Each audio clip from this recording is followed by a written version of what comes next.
The Late Night Alternative with Iain Lee on Talk Radio. We have ways of making you talk. Looking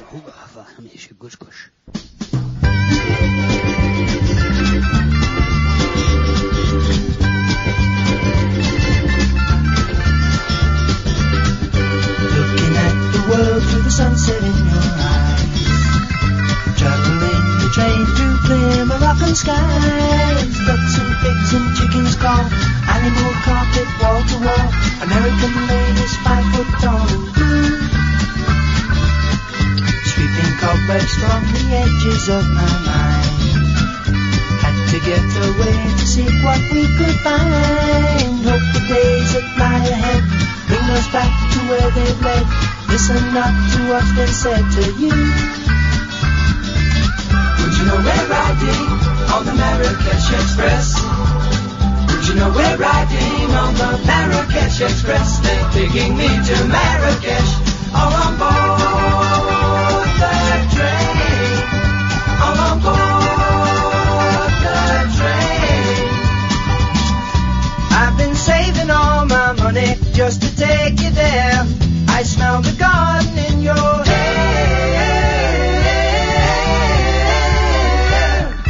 Take the train to Casablanca going south. Blowing smoke rings from the corners of my mouth. Gold buttons hang in the air, charming cobras in the square. Striped leathers we can wear at home. Well, let me hear you now. Did you know we're riding on the Marrakesh Express? Did you know we're riding on the Marrakesh Express? They're taking me to Marrakesh. Did you know we're riding on the Marrakesh Express?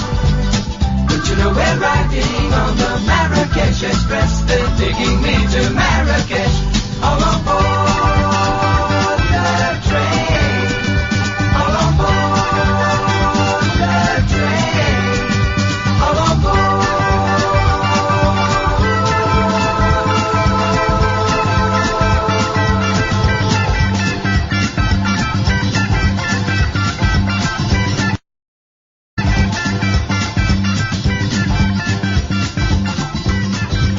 Oh, 0344 499 1000 is the telephone number if you want to give us a call, especially if you're an American lady, 5 foot tall and blue. I'm Iain Lee. Who's that there? Katherine Boyle. Welcome to the show. Here's... Oh! Mama Cass! Not now! Not now, Mama Cass. I'm playing this off of YouTube because I lost my lead that connects my... Don't worry about it. 0344 499 1000. Late Night Alternative. Slightly different show. We don't do Brexit, but we might. We're not going to do Brexit, but I think Brexit might be playing something. Here's the thing, right? That I have noticed more so over the past 3 weeks. Right, it's got worse, but I think we can sort of trace it back. People have got really short-tempered and angry and rude and aggressive, right? And it feels like in the last 2-3 weeks it has got significantly worse than it has been before, right? It's happened on it's affecting me. It's affecting me. If you've listened to the show the last couple of nights, I'm in like a really zen mode. I'm a spiritual giant at the moment, right? But the last couple of nights, I found myself getting a little bit angry. I shouted at a woman called Angel on Twitter because I didn't like her tweet. Shouted at her. There was no need for that. I could have ignored it, or I could have said, I disagree with that. And again, Angel, if you're listening, I apologise for that. The treatment of Rainbow George. There have definitely been moments when I've been right. I was right to call him out for creating false hope that Nigel from Maidstone might get a number 1. Maybe some of that earlier call, I was a little bit aggressive. With Marie, maybe I was a little bit aggressive. Maybe not. I don't know. But so I have been affected by this vibe that I detect is going around. The callers certainly have. By the way, I think it's a full moon tonight. Could you check that for me, please, Catherine? I will examine the data. I think it's a full moon, which means we could be in for one hell of a ride. The callers, some of the callers have certainly been more aggressive recently. Full moon? Yes, indeed. Okay, we're screwed. Oh, hang on. New moon. Yeah. Is that the same thing? No. All right. New moon's different. It's a new moon. What is that? What's a new moon? That's the end of that conversation? I'm researching that data too. You could have said that. My moon knowledge isn't what it should be, and I'm embarrassed by that. When I said, what is a new moon, you just went, wow. It was an honest reaction. You see, it's even happening between me and Kath. We're arguing over new moons. I'm not arguing. You are a little bit. I'm not. There we go, you see. It's almost like we scripted that little duologue. The callers have certainly been more aggressive. Not all of you, but some of you have had slightly shorter fuses than usual. But put the radio show to one side. By the way, 0344 499 1000 if you want to give us a call. Put the radio show to one side. It's happening outside as well. Twitter. Now, Twitter is never normally the friendliest of places. It's not a nice place to hang out. You wouldn't want to take your kids for a day out at Twitter, really. But it's got worse, I think. The last 3 weeks, it's got worse. We've had a couple of videos from this show, not quite gone viral, but they've got close to 100,000 views, right? What's that throbbing? Oh. Can you hear that? It's not my ears, is it? My ears gone funny? I think I've gone deaf, huh? I can detect a little something, but I've got headphones on and you haven't. What have you got, like spidey senses or something? It feels like a phone on vibrate. Has someone left a phone in here? Oh, James Wales left his phone in here. That is absolute treasure. That is treasure. Oh, we'll sell that to the highest bidder. Can you hear it, Sam? Like he that. can hear it.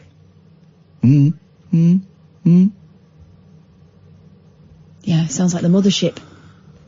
Now, there's an engineer behind you. I've never seen this guy before. I've seen a lot of Jason Statham films today. He's put a bomb in here. This is what I've learned from watching Crank, Death Race, and The Mechanic. There's a bomb in here. Oh well, these things happen. So Twitter has been particularly unpleasant, even more so than normal. And I know that's like saying, that there's even more shit in the toilet. But it has been more vicious and more unpleasant recently than it was, I would say, a month ago. Even 0344 499 1000.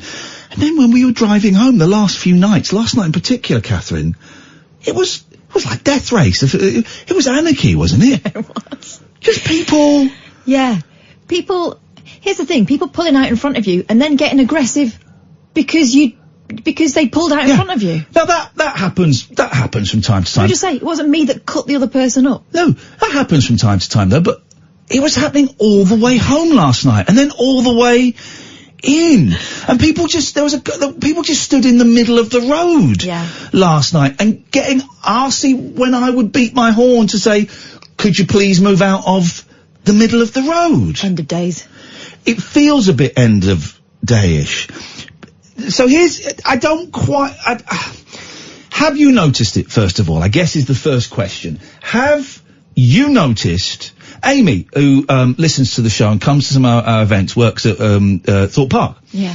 And she said that the last couple of months, the rudeness that she has had from some of the customers is happening more often and way worse than she's ever experienced before, right? So I genuinely believe that there is something that is happening out there. Have you experienced it yourself, dear listener? Have you experienced a darker vibe, more aggression? Maybe you've experienced it towards you. Maybe you are brave enough to admit that you've been putting it out there as well. Because I've been putting it out there. I've caught myself putting it out there.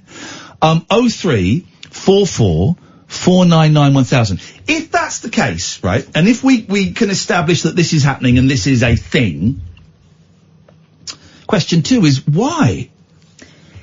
Yeah, do you know what it feels like? Go on. In Batman, when one of the baddies releases a kind of gas that turns everyone a little bit... Yeah. That. Yeah. And I know we don't do Brexit. And James has just tweeted, Ian, it's nice to have a radio show that isn't talking Brexit. Please no talk about Brexit. We don't do Brexit on this show. But part of me thinks that Britain is suffering. I'm going to say something, and we're going to press record and play on the video.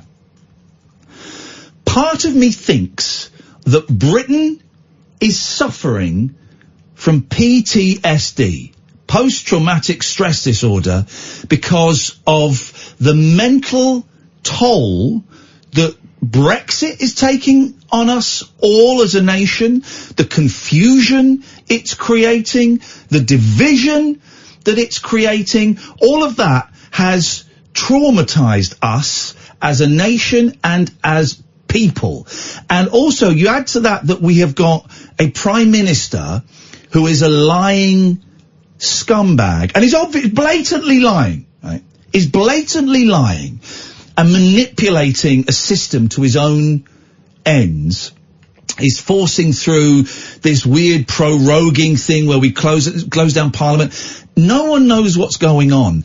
And I think that as a nation, as people, we are suffering. We have got PTSD. We are emotionally and spiritually bankrupt and lost. And that is why there is way more aggression out there.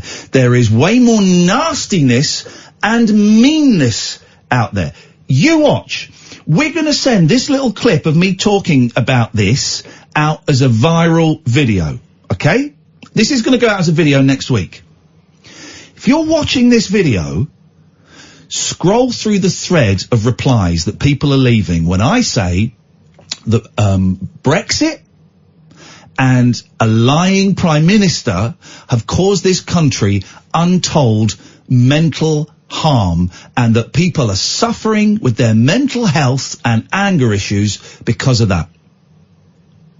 0344 499 1000. We got Joe, we got Alan, we'll come to you in a minute. This is Talk Radio. Uncut after-hours conversation for the up-all-night generation. The Late Night Alternative with Ian Lee on Talk Radio.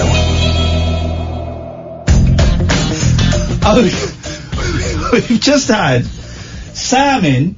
And the engineer, I don't know your name, I do apologise, we're just going to call you the engineer. Both just come in and we've all just stood very silently in the studio trying to work out where there's throbbing noises that you probably can't even hear. It's just one of those things. Is Chinese water torture a real thing? It's got louder. Okay, she's just ignoring me now. I'm sorry, it's the, yes, I think it is. Let me, do you want me to We don't know, no, hang on, because we don't know what a new moon is. Are you going to ask me more questions about things, because I need to know ahead of time if you expect a proper response? Yes, I am going to ask you more questions about things, because we're doing a radio show. You know, but torture and the moon aren't my areas of expertise. What is a new moon? Better than the old one. The old moon was very thin the other day. Oh, you're such a bell. Like a toenail clipping, and now it's going to be big. Friend of the show, Joe. Good evening, Joe. Hello, how are you? I'm irritable, it would appear. Even though I'm discussing the dark vibe, I still can't shake the dark vibe. Kicking it out like no tomorrow. But I'm good, thank you, Joe. What have you got for us? Right, first of all, I can offset the dark vibe a little bit, because I remember like 15 odd years ago, you know, on the Rise days. Yeah? You used to play Twisted Metal on PlayStation and then trash talk people. That was the original Twitch. I did. Well, Twisted Metal, for those who don't know, it's a game where you get like a truck, a motorcycle, a couple of other different things, and you basically just ram into each other and pick up weapons and stuff. And yeah, PlayStation Network, I would trash talk people. Did I trash talk you? No, because I never had it on PSN back then. That was like, I only ever played single player. Loser. I know. But I was a child. It's a good game. You can't play it on PSN anymore, but I bought it the other day for a couple of quid. It's still a great game. I like the clown. There was a clown car. I like that one. Yeah, the clown car was good. This is what I love about this show. We try and even throw out Brexit when we don't do Brexit, and we get the first call is a very niche call about a video game from 16 years ago that only 2 people remember. Yeah, but mostly it was about how you were ahead of the curve on the games and television. Yeah, I should have got some money for that. Yeah, that must keep you up at night. Nah. I tell you what kept me up last night was an episode of Naked Attraction that Kath and I watched yesterday. I watched it tonight. Oh, did you watch the one with Lauren Harris? Yes. Yeah, we saw that. She was very rude, I thought, but it was... She wasn't the one that really did it for us, though, was she? Oh, no, we like the dirty old Christian. I did not see that coming, did you? Oh, no. I nearly choked when she just started, like, effing and jeffing straight away. Dirty old Christian. But no... The episode that kept me up last night was, I think, last week's episode, where the 2 people went out on a date and they had nothing to say to each other. It was the most uncomfortable thing ever, and I can't stop thinking about it, Joe. They never do. Did you think on the one with the dirty Christian woman? Yes. When she said to them, like, taste this cake, and then they had to, like, guess what the cake was. But then, first of all, that's a weird, like, in the context of the show, that's weird. Yeah. But then when they ate the cake, she's just, like, telling them what was in it. She was like, it's a Victoria sponge with clotted cream. But why did they ask them to guess? There were so many questions. Well, the fact that she said they were going to be eating it off her pudenda, and it was just constant kind of, we're going to be doing it, we're going to be doing it, we're going to be doing it. And then when they came back after 2 weeks, it's like, well, we're going to take it slow. Yeah. What happened in between? Each other. My favourite, though, were the 2 lesbians who went back to the hotel room, then they met up again. Will you be seeing each other again? No, because she has a partner. It's it's my favourite TV show. It's also simultaneously my absolute least favourite TV show. It's definitely Satan's favourite. Mary Whitehouse was right. She'd bang on, wouldn't she? They wouldn't get what was that woman, Biddy Baxter or something? Biddy Baxter. You wouldn't have it, would she? Get her in the tube. Anyway, what did you want to call in about? Twisted Metal or Fannies? Twisted Metal and Naked Attraction. Okay. Just before we move on to Naked Attraction, though, last night, she started off saying about, like, toe jobs and stuff. That was the first thing she said. I know. It was just weird from start to finish, that whole part. Yeah. Did you notice, the guy with the prosthetic leg, the wooden prosthetic leg? He had a little, like, a prosthetic, like, the toes were all done, and it was all I had. Also, she could suck him off. Oh, God. Suck his toes. Probably. She should have gone through. Hang on a minute, Joe, do you know the phrase, to have a chode? Is that it, chode? A chode, yeah. I had heard of a chode before, but I thought it was like a turd. I didn't realise it was a... Catherine, you know about chodes. Yeah, I do know. What is it? It's a penis that is wider than it is long. Why is it called a chode? I don't know. I thought it was because of the Bruce Springsteen song, The Ballad of Tom Chode. But that may not... that may not be... I don't know. We'll have to ask the boss. Not Denny, you mean actually Bruce. Well, I'll text him afterwards. The time difference makes it difficult to call him while we're on air. Why do they call it a chode? Why do we call it a chode? Oh, here we go. We don't do Brexit, but we do. Why is it called a chode when the penis is wider than it is longer? 0344 499 1000. I'm wondering whether it's another word for a button mushroom. But that's Anyway, I'm just thinking of bell ends now. And we've got Alan coming up in a minute. So, go on, Joe, what did you call him? Yes, I was calling about the negativity that you've noticed. Yes. Worse. So, the other day I was driving along and I come to a roundabout and a car pulled out, and the car who, had right of way, he could have just slowed down and let the guy go, but instead he did the thing, where they do the long bib. Yeah. Like, not you might cause an accident bit, but that I'm telling you off bit. He did that.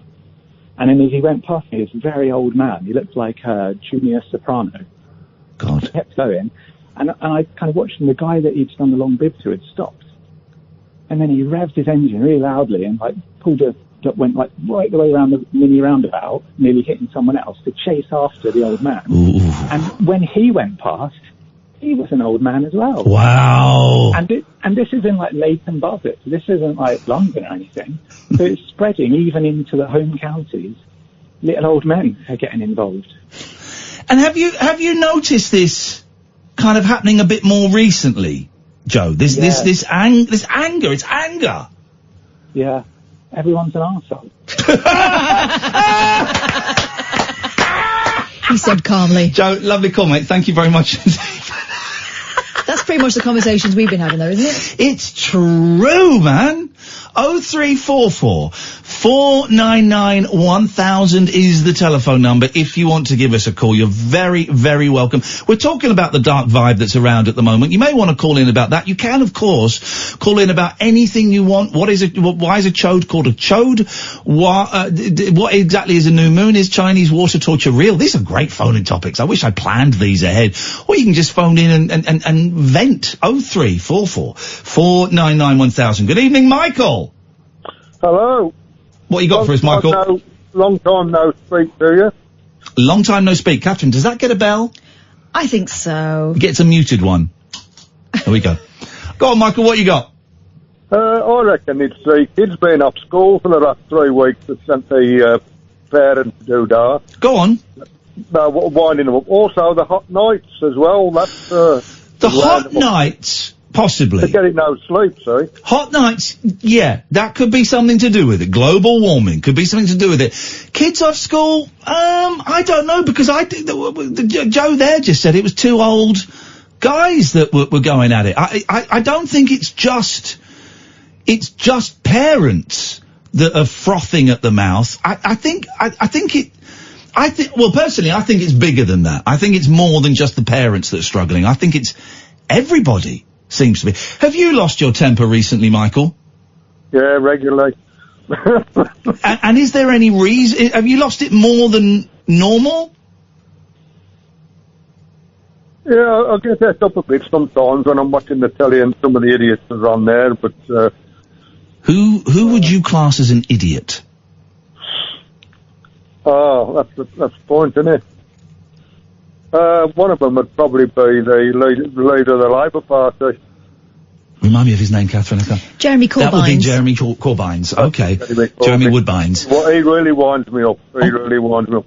I think with Boris, he's a bit of an idiot, but he's a likeable idiot. Oh, he's a liar and a racist, but if you like lying racists, then sure, I guess, he's great to get on with. I don't think you can say that about him, really. Oh, I can. He's lied and he's been racist, so, yeah, you can call him a liar and a racist. Well, a lot of prime ministers lie, they don't tell the truth. They don't even give you an answer to your question, do they? Well, okay, just because others have lied doesn't mean I can't call him a liar. He probably thought, no, you can call him what you like, I mean... Well, I will. I'll call him what he is. He's a liar, and he's a racist. How's he a racist? Pickaninnies. That's a racist term. He's not a member of the Ku Klux Klan, is he? No, again, you don't have to wear, bed sheets with holes cut out to be a racist. You can just write articles that are read by white middle-class people that reference pickaninnies in a throwaway casual manner. Yeah, I mean, a lot of the stuff that he's probably saying, somebody's wrote for him anyway, so... No, he writes it himself. Does he? Yep. Well, that saved us a bit of money then, isn't it? Well, yeah, it's about £250,000 a year, I think, for his columns. Yeah, good. No, it's great that he gets paid so much money to spout racist, lying nonsense. Well, I don't think he does. Well, but he literally... You've got your opinion. No, it's not. But this is the problem, Michael. This is where we're at the moment. People don't know the difference between opinion and fact. And what I'm saying is fact. All right. Well, that thing you was on about your cock being wider than it was longer. Not mine. No, if somebody has been run over by a steamroller. Thank you very much indeed, Michael. There we go. 0344 499 1000.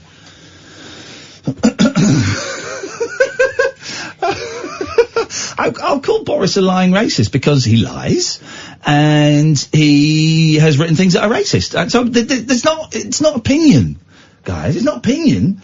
Them's is facts. Them's is facts. Let's go to Cads. Good evening, Cads. Hiya, Mark. Hi, Cass.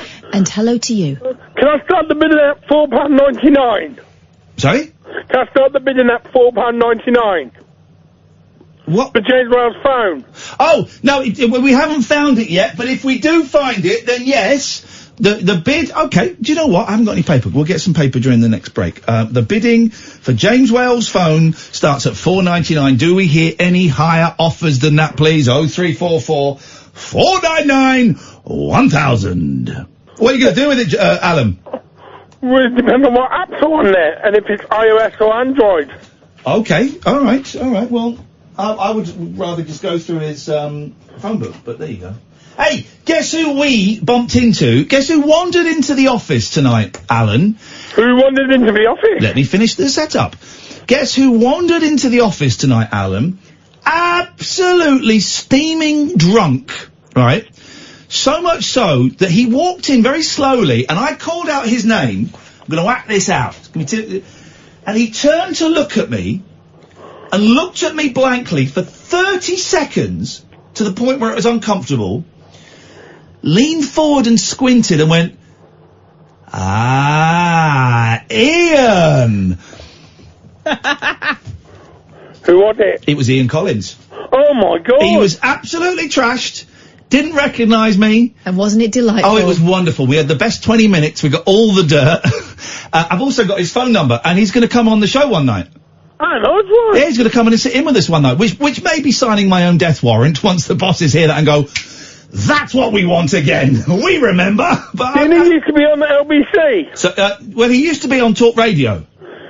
The original Talk Radio. The original Talk Sport. Which used to be Talk Radio UK. The original Talk Radio UK, yes. 1994. Yeah, that's it. You got it, buddy. You got it. Yeah, because Tommy Boyd was on the original Talk Radio as well. Yes, he was. We miss Tommy, don't we? Not really. But it'd be great if he covers again, or you and him do a double header. No, listen, I think Tommy should be on the radio again, but I much prefer Kath covering for me when I'm gone. I think it's a much better fix, but I would love to hear Tommy on the radio. Of course I would. I think he's great. Yeah, and you're talking about Boyd Johnson being a liar. Have you asked his dad about that? Have I asked his dad about it? About Boris? I've not seen his dad for just approaching 2 years. Yeah, because you took up a relationship with him in the jungle. Well, I say relationship. I was forced to get on with someone who kept farting and I thought was a bit of a knob. Well, Stanley Dawson was a bit of a trumpeter. Yeah, he was. Yes, he was. He was a Trump supporter, shall we say. He was one of those old men that when they just walk, every step a fart comes out. But he was oblivious to it. We weren't. Meanwhile, he took great offence to people brushing their teeth away from the allotted area, didn't he? He did. Did they show that, or did I tell you that? No, you told me that, and I thought that's odd. You had like a little sort of wash area. Sorry to go on about the jungle. I mean, who cares really now? But you had a little wash area, and then if someone walked back to the camp brushing their teeth, he was disgusted by it. Properly would get angry. That is private. It was like they were walking around tossing off. That should be kept private. That is disgusting. Meanwhile, all the time undermining his own argument by passing air over poo outside the toilet. And fathering a bell cheese. 0344. Just one. The other Johnson kids are great. 0344 499 1000 is the phone number. What is this dark vibe that's going around? And I'm doing my best to be chilled tonight. I'm struggling. It wants to burst out of my chest like that creature in the movie Alien. No, hang on. Like that alien in the movie Creature. Lavinya, you're up next. This is the Late Night Alternative. Catherine Boyle and Ian Lee on Talk Radio. The radio show that knows truth is always stranger than fiction. Week Monday, I get shoes. The Late Night Alternative with Ian Lee. Because they're too real to be part of my imagination. On Talk Radio. 0344 499 1000. Simon's crouching down beside us at last. Denny has listened. The boss of the station has finally given me what I've asked for, a young man crouching down beside me while I broadcast. That's what I wanted. That's what I was promised 3.5 years ago, and finally I've got it. 0344. Sorry? 499. Yeah, I'm gonna give you a yellow card for that one. Whoa! Yeah. Outrageous behaviour. He's trying to do his job. Don't harass him. I'm not harassing him. His job is to kneel down beside me and make me feel good about myself. and he's bowing. We have, unsurprisingly, there are technical problems in the £25 million studio, but Simon is fixing it. Is it fixed? Yep. There we go. Sorted. I love it. Can we keep the pit crew forever? Let's go to Lavinya. Good evening, Lavinya. Thank you, Simon. Hello. It's good to be back. It's good to be back. Hello. Hello. I love you all, and I really, really, really, really love your show. Oh, I wonder what you were going to say then. I did wonder what she was going to say then, and she said show, and she's right to say it. I love you, Lavinya, and I want to kiss your bum cheeks. I know, and I want to kiss you all over here. Oh, yeah. Kisses all over. Also, both of you, right? But all I want to say before you go any further, Yes, sir. right? Yes. All this thing about he's lying, she's lying, that's lying. All I'm going to say, Iain Cameron was the biggest. Who? Is it Iain Cameron? Yeah, Iain Cameron. Who? Has put a terrible burden on our country. Who? Iain Cameron. Before Theresa May, yeah, remember Theresa May? I remember Theresa May. I don't remember Iain Cameron.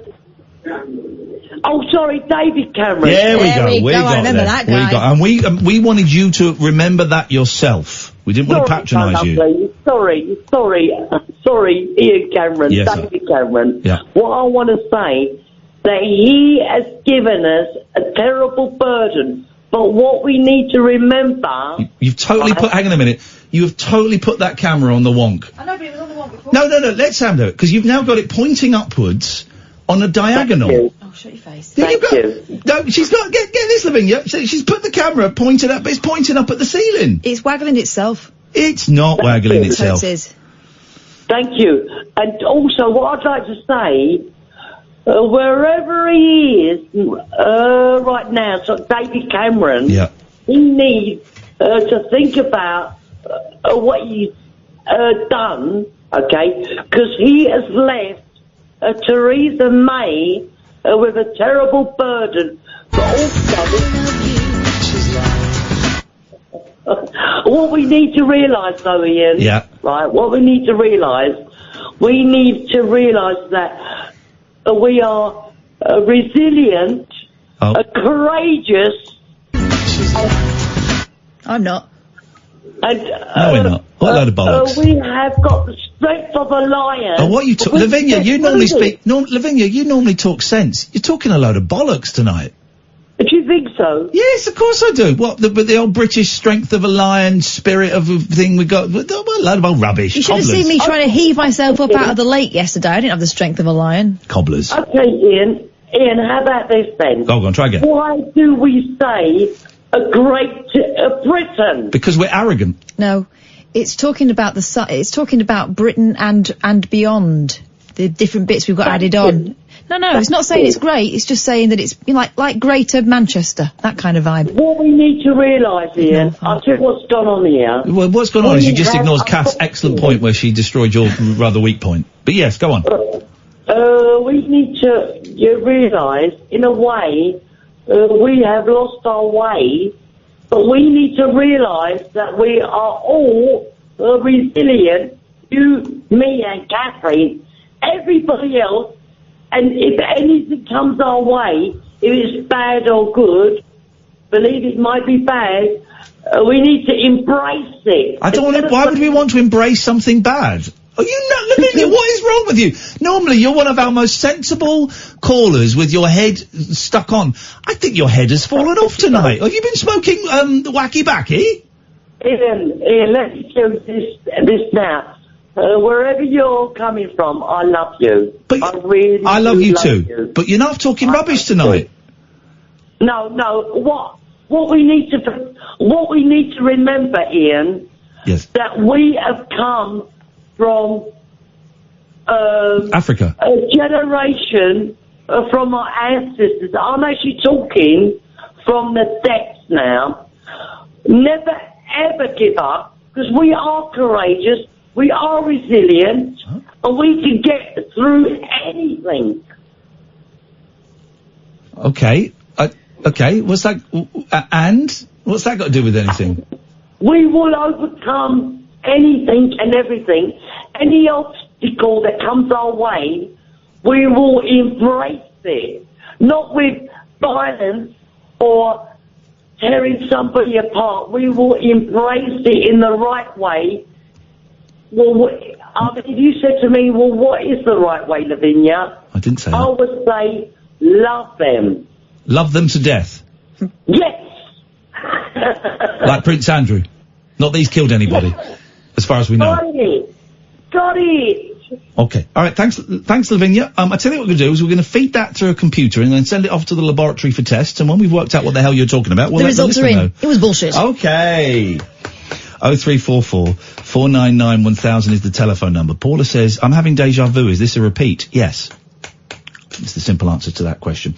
Let's go to James. Good evening, James. Oh, good evening. How are you? It's none of your business. What have you got for us?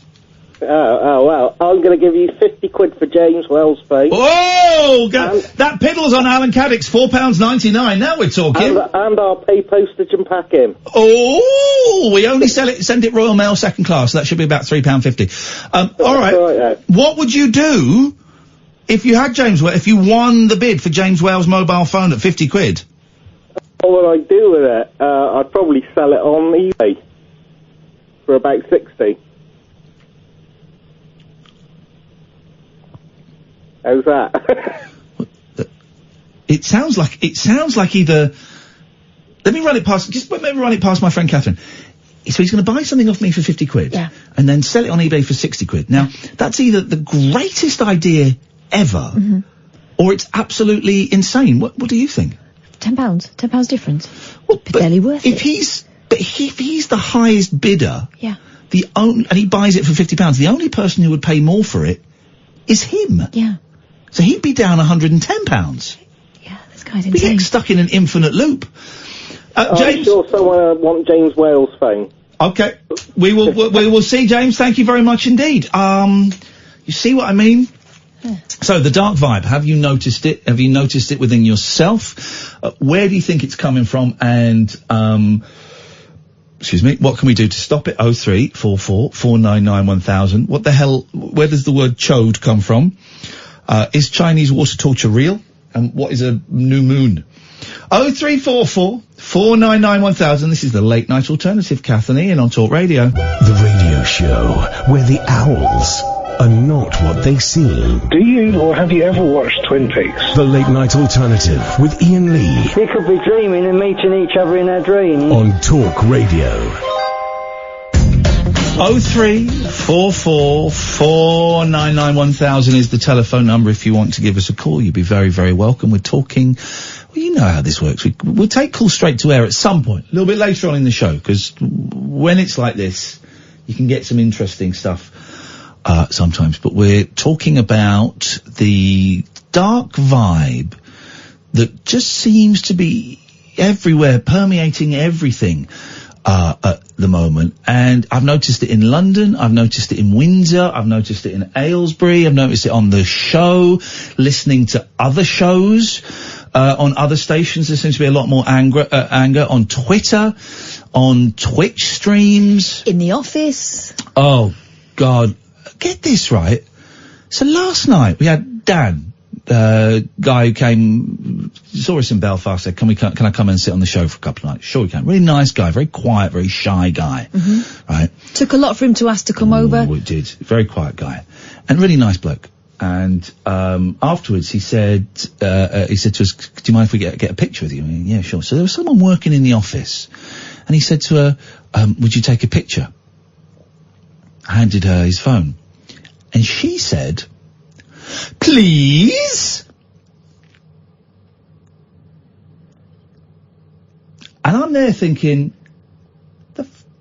this guy's like in his, 30? What did I just hear? Would you take a picture? Please? Just insane. Sorry, what? And then we were going to take the picture out in the hall and I just went, just take the picture now. And we came out and I had to apologise to him. I didn't have to, but I didn't want his parting moment after having 2 nights that I was worried were boring for him, his parting moment to have a grown adult tell another grown adult to go, please? And the thing is, he's such a lovely guy. He went, oh no, that probably was my fault. I should definitely say, immediately sort of took the... And then he got in the lift and I said, I'm really sorry for that. He said, no, she was right. I didn't say please. I said, mate, come on. That is not... He didn't say it in a rude way. No. Wasn't take a photo. Would you mind taking a photo? Please? Incredible. incredible. I was going to mention it to her tonight if she were in. She were not. Choose discomfort over resentment, Brené Brown. Because I just walked out absolutely fuming that don't speak to one of my guests don't speak to another human being like that, right? Because he was polite. Don't speak to one of my guests if you felt slighted by the way he said it, then the next day grab me and say, can I just say I thought the way your guest spoke, you say it to me. Don't call, how dare you? How dare you? Your card's marked. Has been marked for a long time. There are people she wouldn't have done that to, that's the point. Yeah. Outrageous. It's those moments where you wish he was an undercover boss or something, you know? Oh, man, because she didn't know who he was. No. To speak to him like that. And also, his tone was not rude. The main thing is, his tone was not rude. Incredible. But then, think on it. Is that us overreacting? And now we're talking about it on air and making things worse. We're stirring the pot of anger and hatred. I lost my temper with two people on the phone this week. Energy companies. Now I'm always really polite to people on the phone because they're getting paid naffle, right? Going from one energy company to another, and the final bill is too high because they've estimated the reading wrong, as they've done the whole time, which is why I'm leaving them. Phoned up and said, you've estimated the bill too high. I want to give you the proper reading so you can reduce it. Oh, we didn't get those. No, those numbers came from your new energy company. They have to change it. And I said, so I argued with this guy, and I ended up saying, your company is effing rubbish. Okay. This is why I'm leaving. Put the phone down. Then I went to the new energy company. They went, no. Those figures come from your old energy company. I said, okay, but they're the figures that so can you change them? No, nothing we can do about it. So my first payment to you is gonna be wrong because you have got there's nothing we can do about it. And then it got very tense. And I was ruder than I would like to have been. I believe she was in India. She certainly had an Indian accent. I believe this young lady was in India. And, it got very tense. And then I went, I'm very sorry for the way I've spoken to you. I shouldn't have spoken to you like that. But I have to say, as my first verbal encounter with my new energy supplier, I am furious. And I'm very suspicious when you say you cannot change a false estimation. You can't lower it. And then the conversation ended with her going, okay, I've CC'd you. I've sent you that email. And I went, thank you very much. She said, have a nice day. I said, yeah, you too. Oh gosh, passive aggression. Passive aggression. Now, that's not how I like to behave. But I mean, I was righteously peed off with the situation because it wasn't good enough.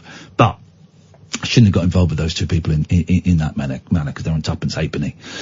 So it's everywhere. This kind of anger, or is it just me? I mean, we've had a couple of calls from people saying that they have spotted it as well. Maybe you've spotted it, dear listener. 0344 499 1000. 0344 499 1000. You'll speak to Sam. He'll take your name and number and give you a call back. Catherine Boyle. You're forgetting what happened when we left the building last night. Yep. We were walking across to where we park our cars, and we heard this yelling. Oh, God, yes, man. And it was someone sitting in the back of a cab with the door open, shouting like he was outside talking to someone, I don't know, right at the end of a playground or something, yelling, well, someone's effed up and it's not me, shouting at someone who was, a metre away in front of him. And so they'd obviously had some sort of ructions. This wasn't his cab, and the guy wanted him to get out of his cab. And as we walked away, pretending that we weren't quite alarmed by the way this guy was talking, we heard the most almighty thump as the guy got out of the cab and gave it a right good slapping. Yeah. And it was just kind of, wow, what is this? What is this? What? I mean, just get another cab. What is going on, guys? Swirling vortex of hate. Something's happening. So that I wanted to have one aspect of the show is talking about that and why we think it's happening. I have my feelings. I've told you why.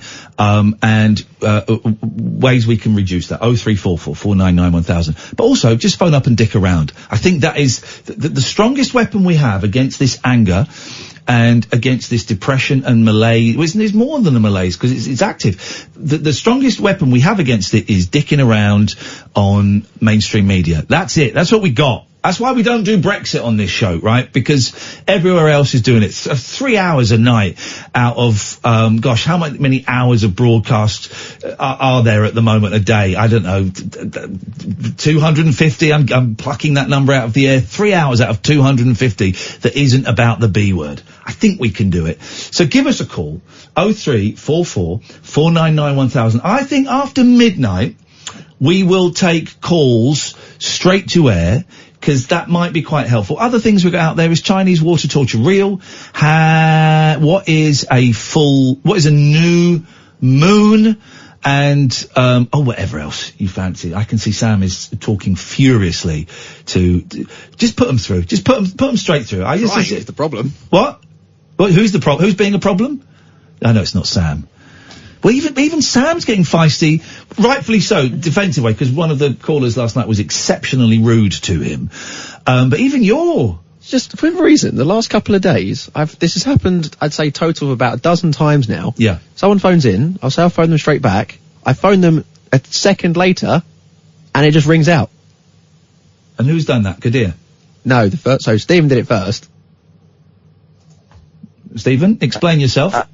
I'm your one. Oh, is it my fault now? Yeah. It could be your fault, Stephen. How you doing, man?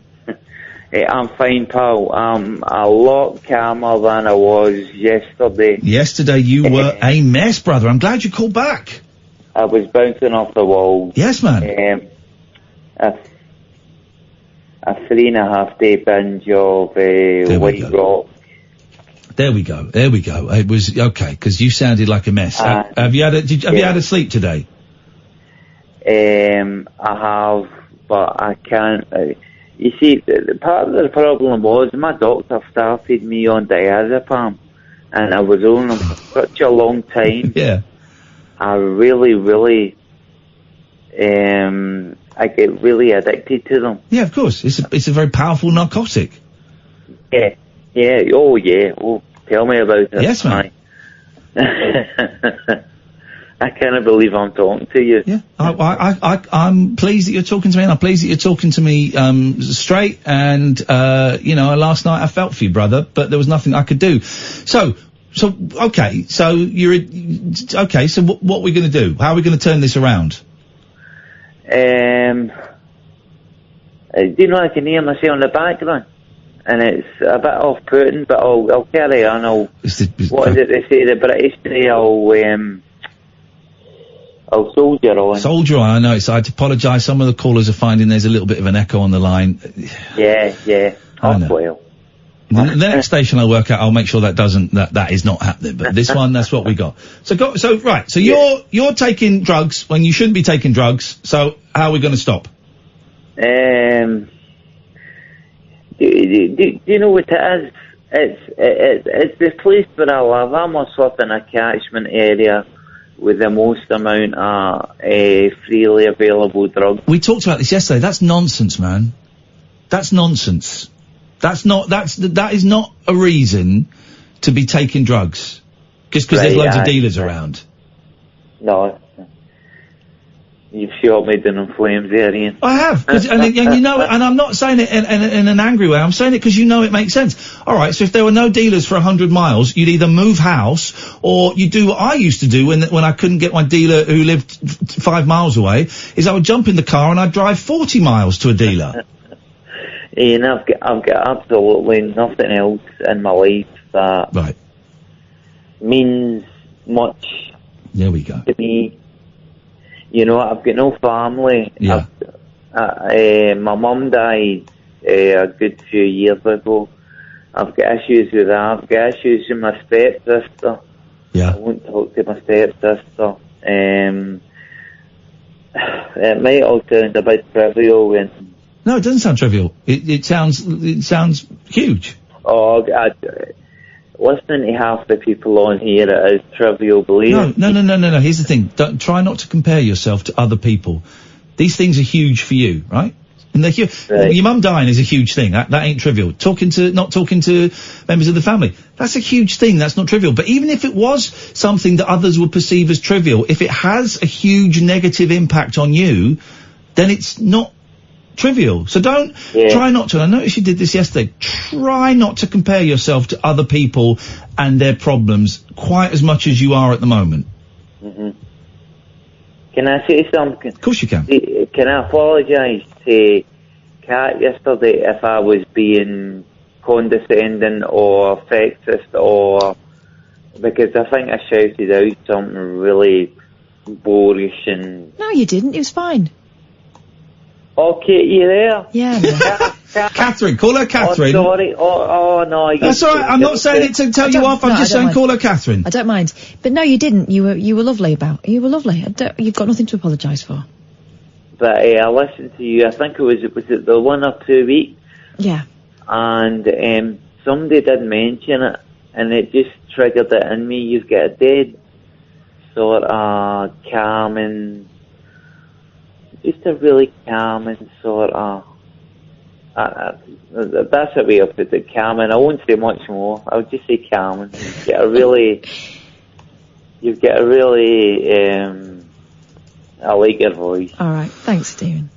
So, okay, listen, we have to go in a little bit, right? Because we're coming up to the news. But I'm so glad to hear that you're straight today. Have you got any friends or anyone you can talk to about this stuff? I've got cat team workers. I've got like drug team workers. My neighbours are all elderly. I seem to live in a part of the town where most people are quite elderly, and you know, past the time of day and that. But it's getting there is things out there today. I know that. No, I mean people my own age, like say even just getting into like playing pool, things like that, and like work activities and things like that. You know, all sorts of things. You need to stop. You need to find something that is more helpful, and whether that's reading a book, whether that's going for a walk, riding a bike, watching a film, playing snooker, making something, exercise. I don't know. I'm just saying the first things that come to my head. Right. They're you know, going for coffee, baking. I don't know. There is more out there than just getting off your mash. That's it. I know. The daftest things people do just to try and escape reality for... What are you doing this weekend? How are you going to... I've got 1 minute, right, then I have to go, but you're welcome... No, shut up! Shush! I want to speak to you next week, Stephen, but also I want to know now, what are you doing this weekend? How are you going to survive the weekend? Well, I listen to the radio a lot. I listen to you a lot. I listen to Radio Scotland Off the Ball. It's about football. Yeah. It's funny. I will read a lot. And I'll probably spend most of the time on the internet. Okay. Are you a fan, I don't want to, are you a fan of Limmy at all? Limmy, I've heard of Limmy. I've not heard of his partner, but I've heard of Limmy. Mate, have you got the internet there, have you? Yeah, I have, but I've heard he's dissed you something off. No, it was a joke. It was a joke. I consider him a friend. That was a great joke. Can I make a suggestion? Now, you might not like him, he's not everyone's cup of tea, but I'm just getting a vibe off you. Can I make a suggestion? Right. For the next hour, stop listening to my radio show. Right. And go and watch Limmy on Twitch. Are you aware of Twitch? Aye, Twitch. It's like YouTube, but it's people streaming video games and talking. Okay, I'll find that. I'm pretty good with it. All right. Computers, you know. For the next hour, if you can, after 10 minutes, you might hate him and you want to switch off, and that's fine. Right. But for the next hour, try and find Limmy on Twitch and watch it. And if you feel like... He's nothing like Frankie Boy, or is he? Because I can't stand Frank. I don't think so. I think Limmy is very clever. He's also, he was also an alcoholic. Oh, right. Nearly topped himself several times through being an alcoholic. And now I think he's 15, 14 years sober, something like that. Right. He's very funny. He's very rude. Mm-hmm. I don't mean that. And if you catch him on a good night, he sometimes talks about being an addict and talks about mental health. And you could always ask him, actually. And he talks about mental health. And, I've found him very inspiring. And I just think that maybe you might get something out of it.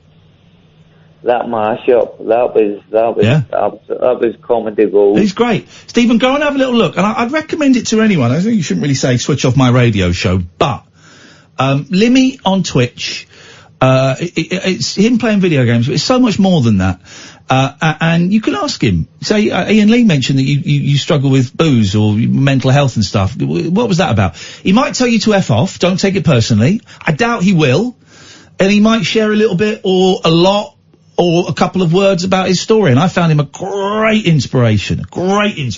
So Stephen, go and do that and let us know how you get on. Pete, Mark, stay there. I'm going to come to you in a bit. This is Talk Radio. The Late Night Alternative with Iain Lee on Talk Radio. We have ways of making you talk.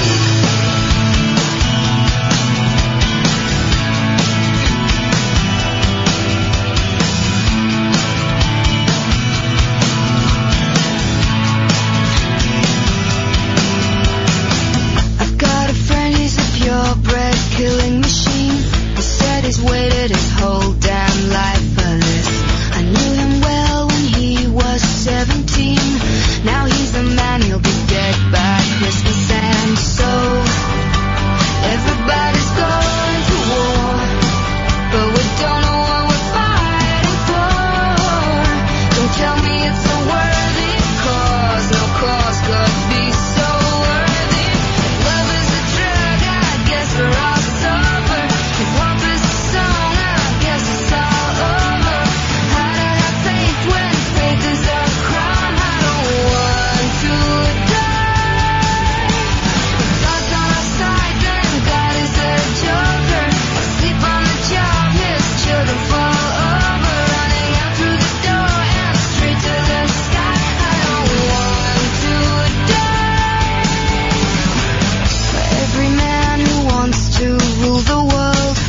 be a man who just wants to be free.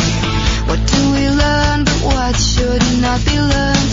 Too late to find a cure for this disease. So everybody's going to war, but we don't know what we're fighting for. Don't tell me it's a worthy cause, no cause could be so worthy. If love is a drug, I guess we're all sober.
Get Narina Palo on the show again soon. Saffron from Republica just sent me her phone number. What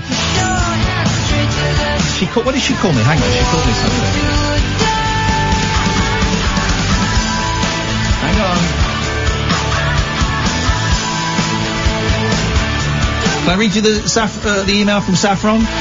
Hey Ian, contact me anytime, darling. My phone number is Love Saff. Here we go. Got a friend, he's a purebred killing machine. I think he might be dead by Christmas. I'll give give her a call next week. We'll see if we can get her in the studio. Next week, we've got on Thursday, we've got My Life Story coming in. Jake Shellingford is coming in, talk about the new album. Friday, we've got Dennis Le Corriere. Dr. Hook is going to be on the show too. He's been really ill. I think I can say that. He's been really ill. I mean, we're quite lucky to be speaking to him. Shut up. I think we could say. He's going to come on and explain exactly what's been going on and how he kind of sees the future going and stuff. That's happening on Friday. We'll have to see if we get Saffron on the week after that. She's great. You're going to love her because I had her on the show when I was on Absolute.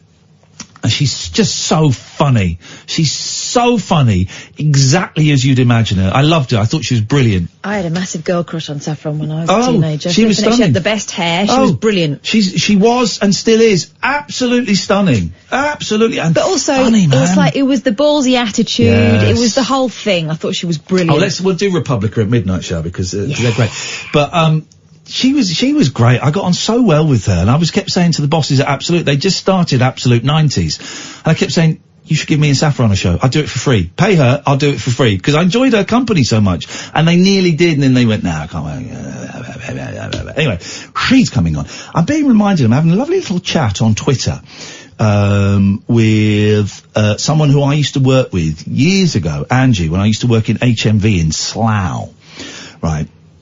And I did it as a Christmas job. And when I went for my interviews, when I just left university and I wanted a Christmas job to get some money so that I could afford, I was staying at my mum's, so I could afford to rent somewhere back in London and start the acting career, right? And I am quite intelligent, and I wrote the application form. And when I went in, the manager said, and he was a really nice guy, reminded me of a friend from university. He said, Ian, I'm going to be honest, I'm so excited to meet you.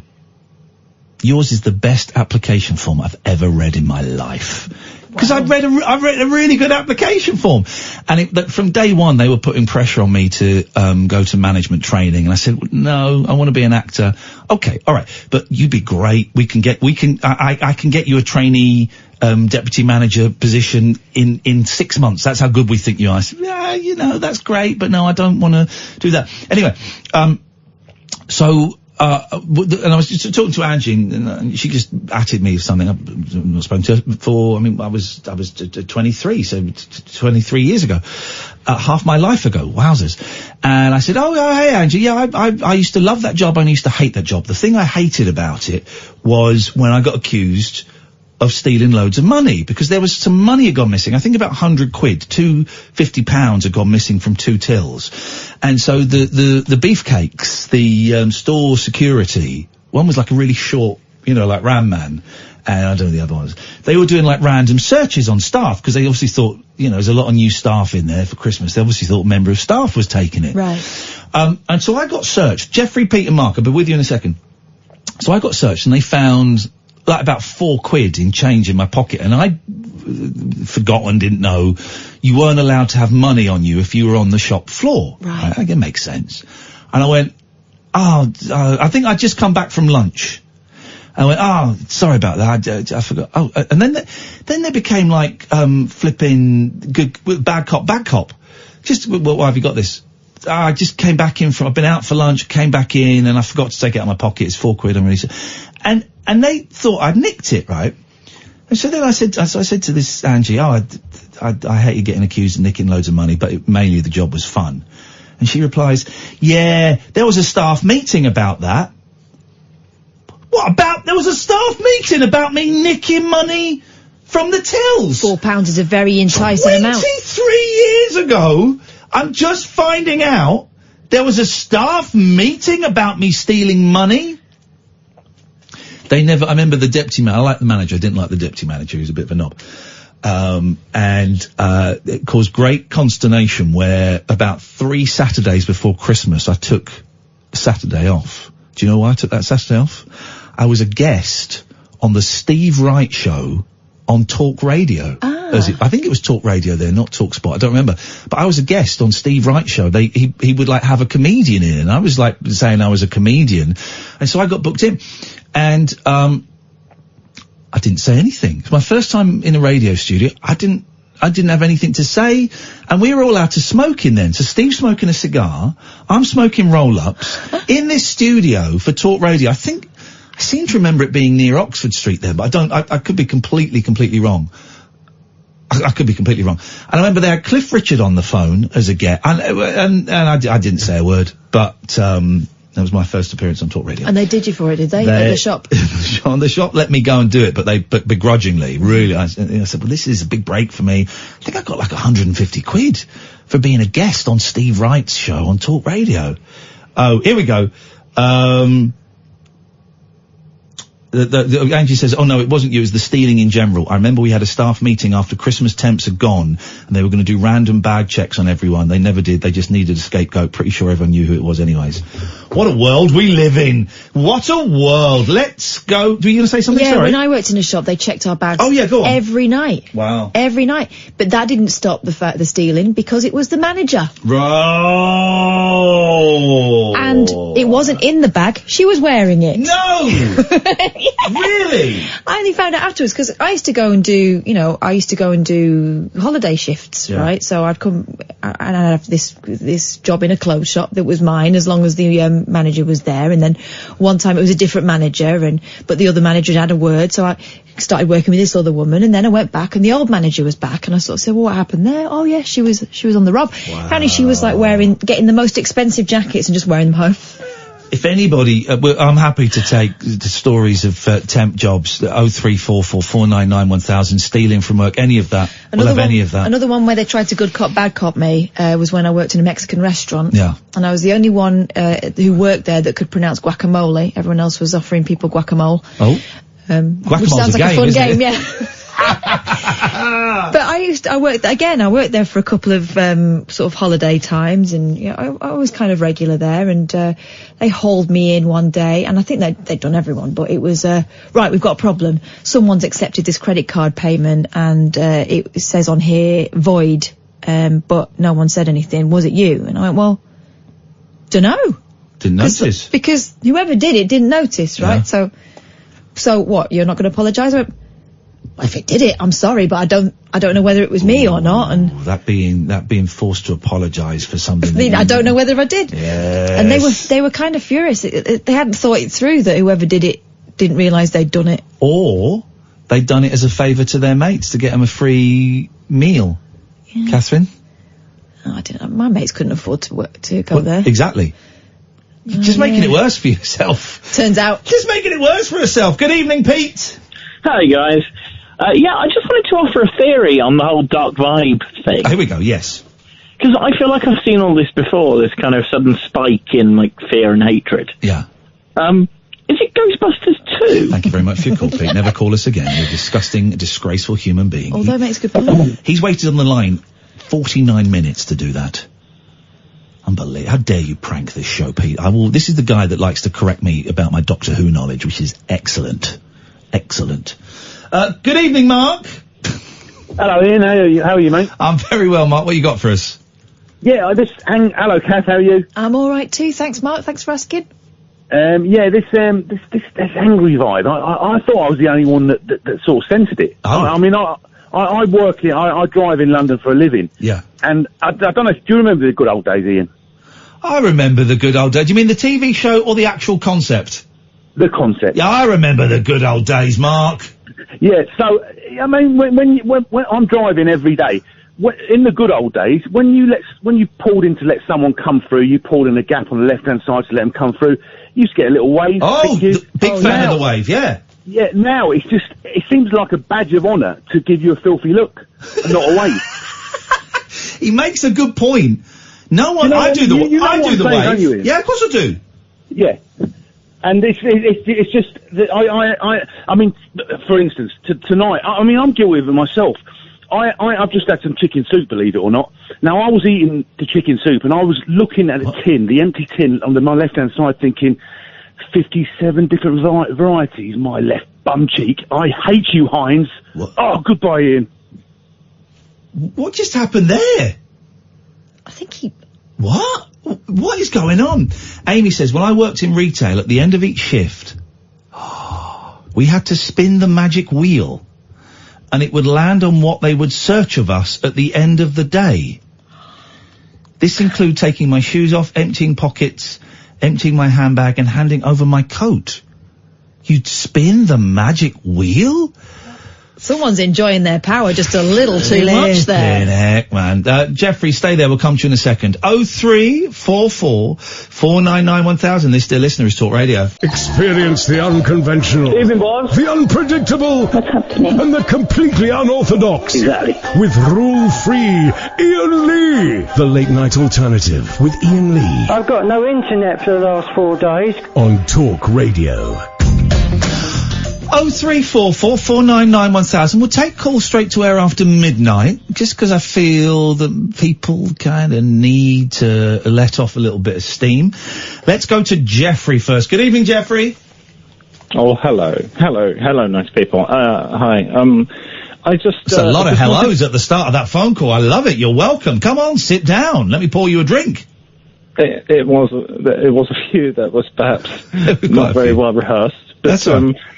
No, sorry. It's just that I called recently, and normally I try not to ring very often, but I called recently and I had a really nice conversation. It was fun. It was positive. We talked. You probably won't remember because you talked to a heck of a lot of people.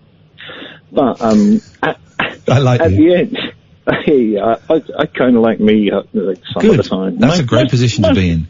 Most of the time. Okay. Yeah. Thank you. You're welcome. You totally lost my thread there. I didn't lose it. Alright. At the end of the conversation. Yes. You made a joke, a joke, and I really take it as that, and I take no offence from this. Go on. No. Just listen. All it is because some of my associates, friends, family members that I've encouraged to listen to this show over the last year. Yes. Now do, and now they're all convinced that I am in fact a homosexual.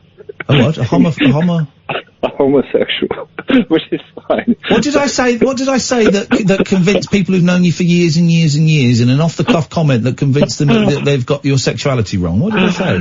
You asked if I was a homosexual because of the noises that I made. Okay. It was really, really a joke. And okay. No, it was a serious question. No, I like to know the sexuality of all of my callers. Hey, it doesn't really matter, does it, Jim? Well, obviously it does. Well, we were kind of talking about it, but I just wondered if I could just. You want to set the record straight. I would like to. For those who think the record is a little bit warped. He wants to come out as straight. Okay. I want to come out as like, I'm bi, but I'm not that gay, and but if I could just, yes, please, yes, because I know my family. Away you go. You say what you need to say to convince people to what you want them to be convinced by. Okay, thanks. Iain Lee, I want to give you. I want to show you, baby, that I need you. Oh.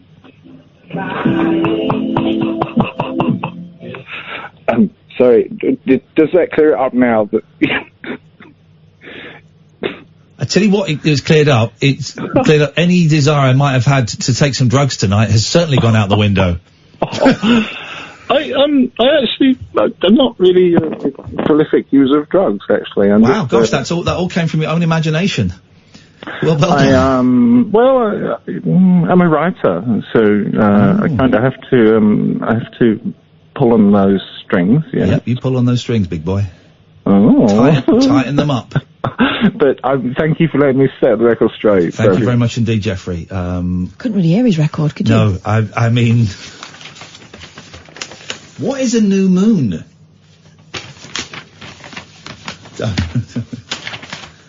What is a new moon? There's something going on, isn't there? I think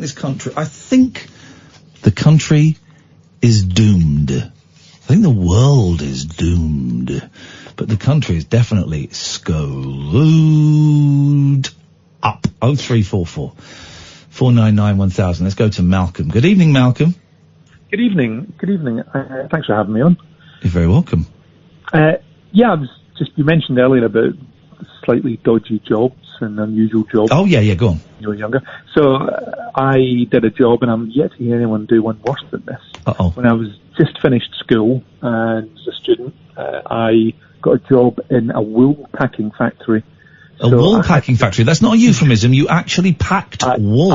I swear to God, I packed wool. Wow. The factory's now subsequently closed down, but the job was very weird. I had to go into a factory that had wool delivered from all over Scotland, and I had to take the wool and ram it into these industrial machines, which I then had to mechanically push it into sort of 10-foot bags, which I had to stitch up, and then they got distributed to factories and turn it into... And was it that horrible itchy wool? Smell. Oh, it was...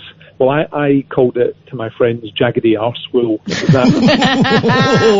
was that. It was that wool that didn't just scratch you; it really scratched you, and it was horrendous. What was that wool for? Because I remember I had a grey jumper that was made from wool, right? Yeah, well, and it really hurt. Now wool is like really soft, and you can wear it, and it's beautiful. Depends which kind you get. Well, the wool then, I had a wool blanket and a wool jumper that were both torture.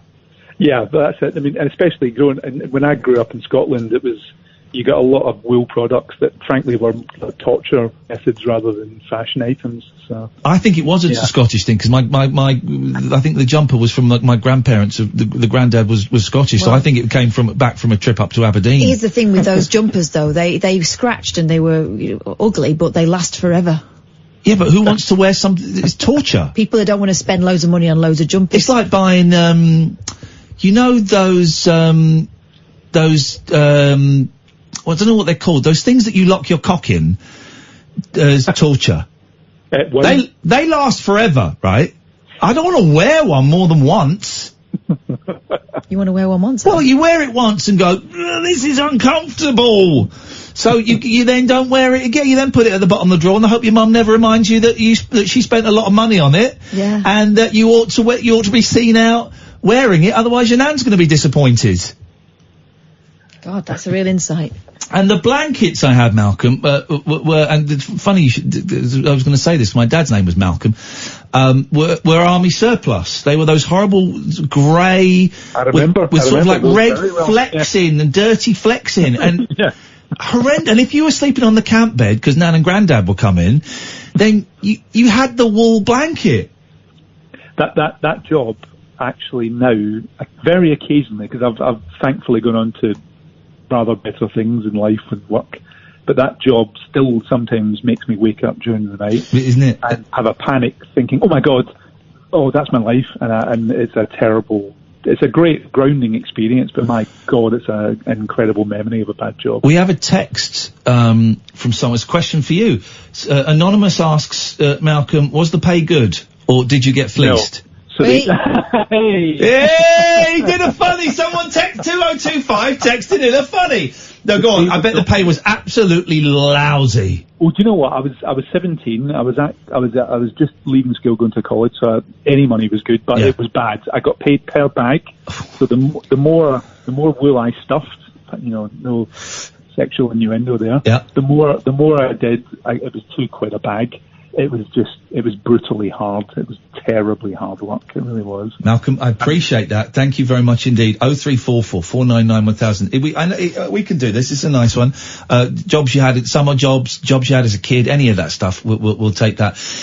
Also, things that happened a long time ago that you still have nightmares about, or you still wake up about. Mine is the film Halloween 3, which is rubbish, right? Is rubbish. It's not even connected to the Halloween 1 and 2 stories. It's about, I tell you when I watched it, I was 12 years old and I'd had 4 teeth taken out. 4 teeth taken out. So I had the day off school and my, 4 teeth taken out, and my parents took me home and, it was still bleeding a little bit. So they gave me like the washing up bowl on my lap, and they let me rent the film out, Halloween 3.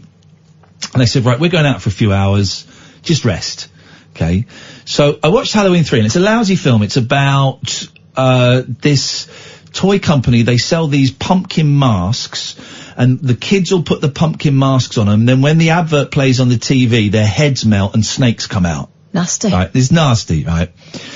And so I watched that, and then when my parents came back, like 3 hours later, my mum screamed, and my dad said, right, we're gonna get you to a hospital. So, I was like, what's on? And where the teeth had come out, they hadn't clotted. None of the gaps had clotted, so it's just blood was pouring out for 3 hours.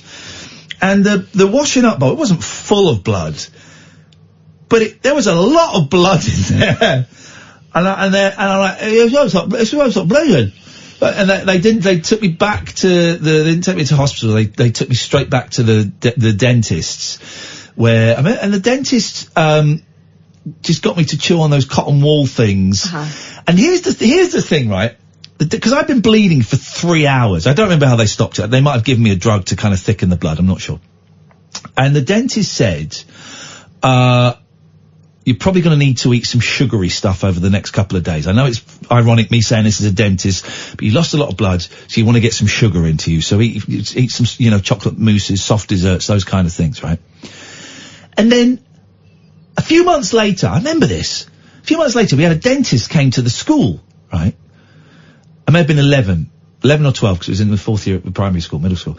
A dentist came to the school, and at one point I put my hand up and said, yeah, my dentist told me I had to eat more sugar, after I'd had some teeth taken out. And the dentist went, no, they didn't. What? Yeah, they did. No, they didn't. Dentists would never say that. And I'm getting really going, wow, sounds like one of our conversations. Yeah, I'm going, yeah, they did. And this went on a bit, right? And then the teacher stepped in. Turns out that teacher has since become a paedophile. So I win on every level, right? Because I'm not. And the teacher went, Rugvi, it's not how you pronounce my name. Rugvi, stop back chatting. And I went, I'm not. I was actually told after I'd had my teeth out and it didn't stop bleeding to eat stuff with sugar in. Stop it now. I said, what? I'm not doing anything. That was my cry. That was my catchphrase at school. What? I'm not doing anything. And I wasn't doing anything. I was so pleased when it turned out he was a paedophile. So pleased. I mean, I know that's not kind of greatest cosmic justice, but I felt righted. Moral high ground back in your court. Yeah, but the point is, 34 years later, I still have nightmares about Halloween 3, a film that is absolutely rubbish. Well, if you still wake up, if you still have nightmares from something that happened a long time ago, let's keep it light. 0344 499 1000. I'll go on. Yeah, getting trapped in my skirt by that big girl. Ooh. I had a lovely swishy school skirt that my mum made for me. Yeah. To my specifications. Never wear anything at school made by a parent, you know that. I know. Well, turns out. So in the playground, this girl, who's a couple of years older than me, grabbed this swishy skirt, pulled it over my head and held it shut, so I was trapped in it. And everyone could see my pants and my legs going nuts.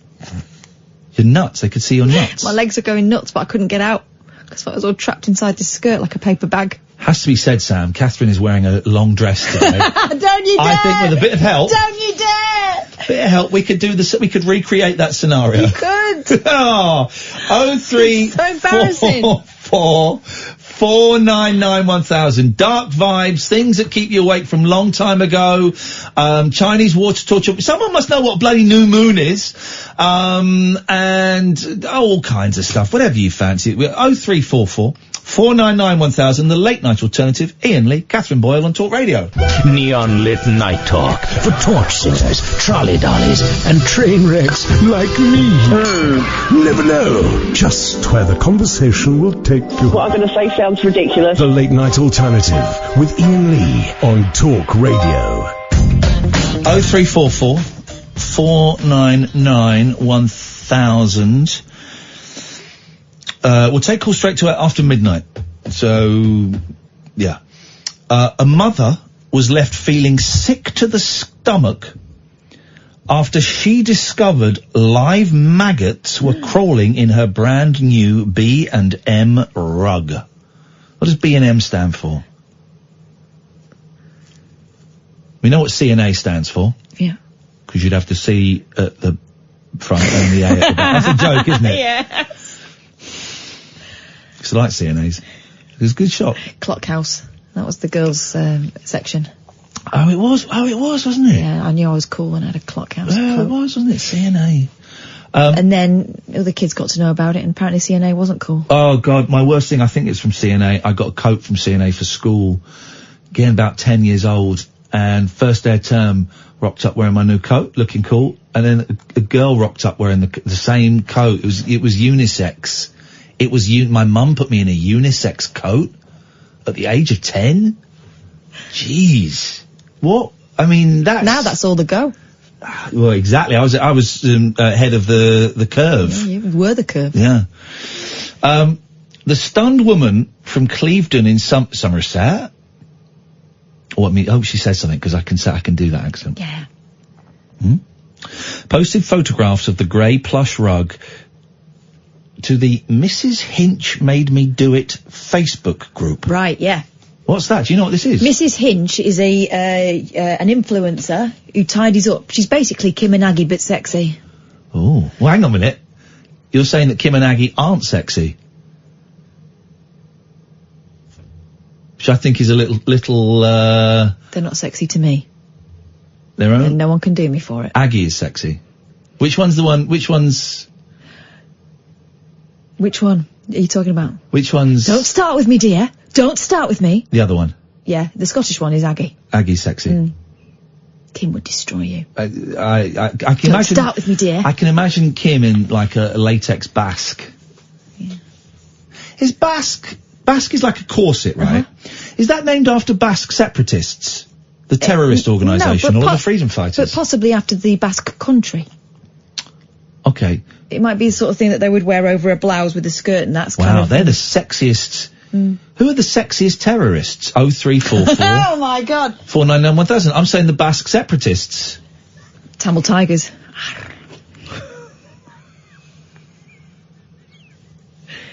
Good job they're far apart, isn't it? Yeah. Okay. Can't think of any others that we can actually say on the radio without sounding flippant. Let's not. So, Mrs. Hinch's... Mrs. Who's Hinch is Maria Kondo? She tidies up. She's great. I did do some folding. I've not read her book or anything, but the idea of her made me do some folding. I've done some folding. Powerful. I fold my t-shirts and I roll up my pants now. I don't know if that's what she recommends, but it's what I do. Exactly. And it works. It's the sort of... it's the condo vibe. Yeah, it's the remote condo. I've got a joke. I try to follow Maria Kondo, but I don't do all of it. I just do the condo minimum. Okay. That's not bad. Well. Oh, come on. I hope that works. Press the dump button there, because Catherine, that dark vibe entered the studio. I had to swear at her. You didn't have to. I did, actually. You enjoyed it. In the snaps, a handful of small yellow larvae, described as maggots, can be seen on the polyester... I mean, she's paying 30 quid for a rug. Yeah, but you don't expect maggots in 30 quid, I would. What, maggots? Oh, I went in last night to my house where I live, by coincidence.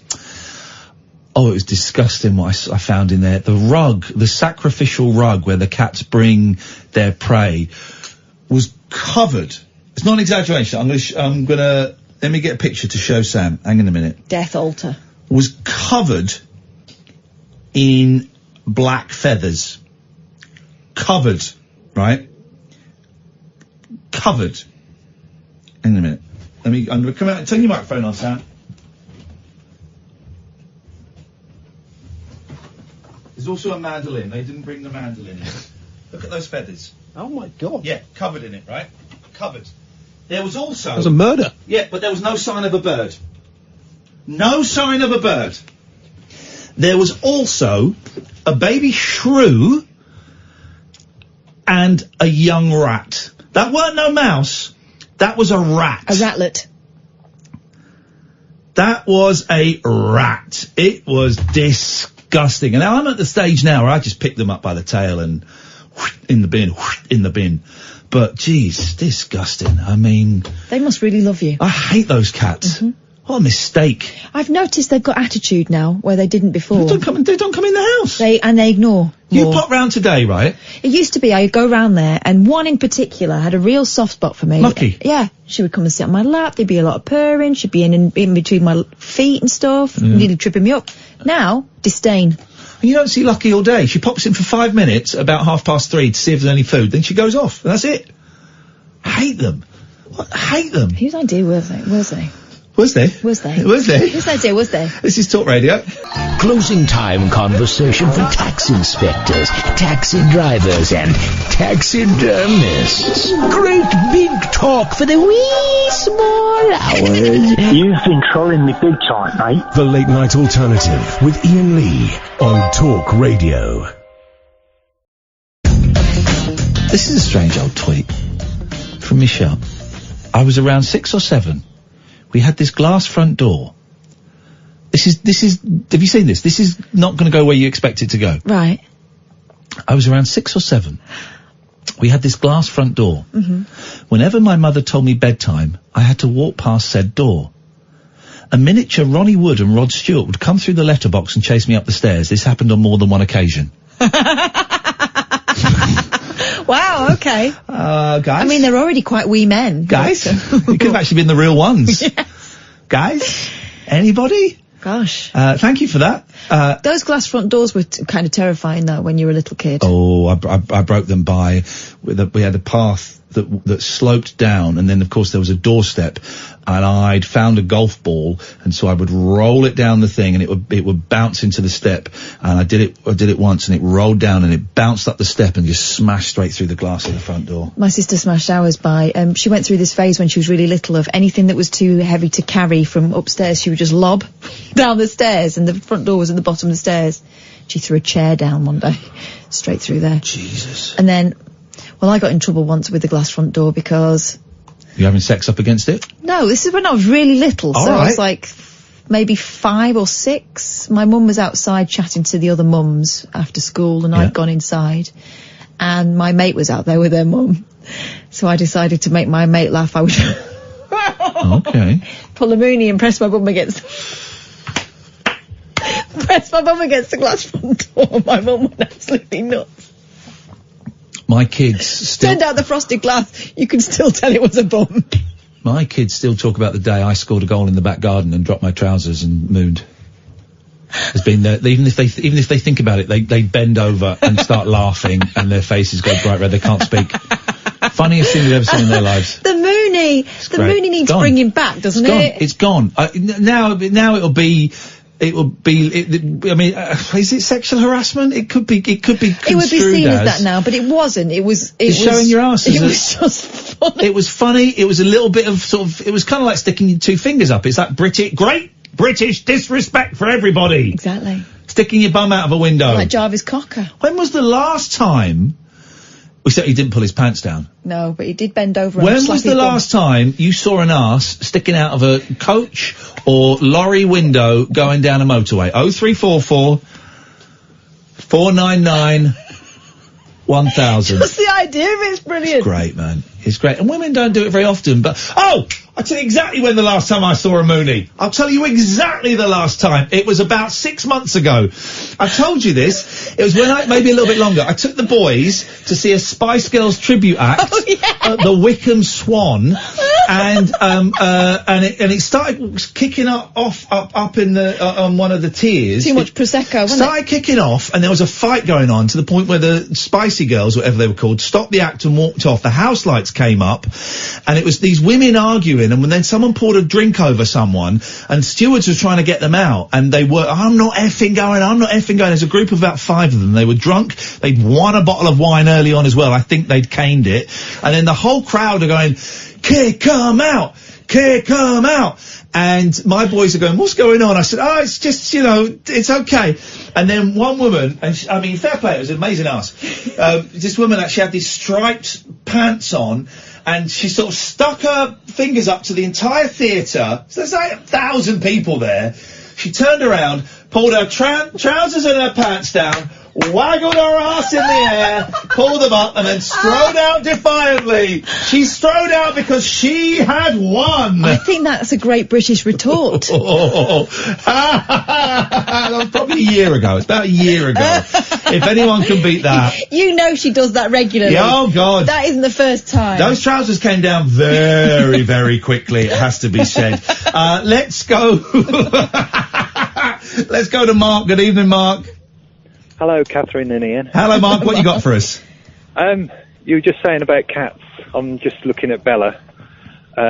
She's majority Scottish wildcat, and I actually had 2 cats until 2005 for 21 years. Yeah. But she's now 4, and she's a friend's cat, and I look after her while she's away. But I've been training her a bit, and the other 2 cats were trained, sort of sit, stay, fetch, the usual stuff. But she makes a Saw 3 film look like a children's television show. God, aren't they For horrible? the What does she do? What does she do? Are we allowed to say it? Go on, I'll hover over the dump button if it gets too fruity, if it gets too colourful, then I'll let you know. Well, the carnage, as we'll call it, it can be extensive some nights of what's left. But she eats everything, you know what I mean? Oh, well, mine doesn't. I tell you, the thing I found the other day, and I send Kath pictures of these all the time, it was a dead mouse lying on the floor. It was in the kitchen, which is unusual. Dead mouse lying on the floor. Except there was a head, and there was like the tail end, and there was like this thin red strand that was holding the 2 bits together, and that was it. You got it. Have you had that? Oh, yeah. It's disgusting! Like a mousy Donna. It's better when she left at least one head, where it looked like there was a film where they, I don't know, time travelled or something and fell into rocks and stuff like that. Yeah. But the head was just sticking out the ground as if the mouse had sort of got stuck in the ground. Exactly the effect you're talking about. I've had several where it's just the head, but there's no flesh on the head. It's just like a bloody... Oh, no. Bloody lump. She killed a weasel the one time, straight through the heart. You know, and they're pretty vicious. Yes. She absolutely loves climbing. I'll have to spell this quietly because she's nearby, but Tree. Yeah. Because we go for a walk various places, and I can see the tree that she loves going up, and she absolutely loves climbing trees. Hang on, sorry. What do you mean you go for a walk? Well, I take her for walks. The cat? Yeah. Are we talking... She just comes of her own volition, or is there a lead involved? She's far enough away now. I can use the command words. I say, "Are you ready?" And we go for a walk. You know, is it playtime? Also, stick.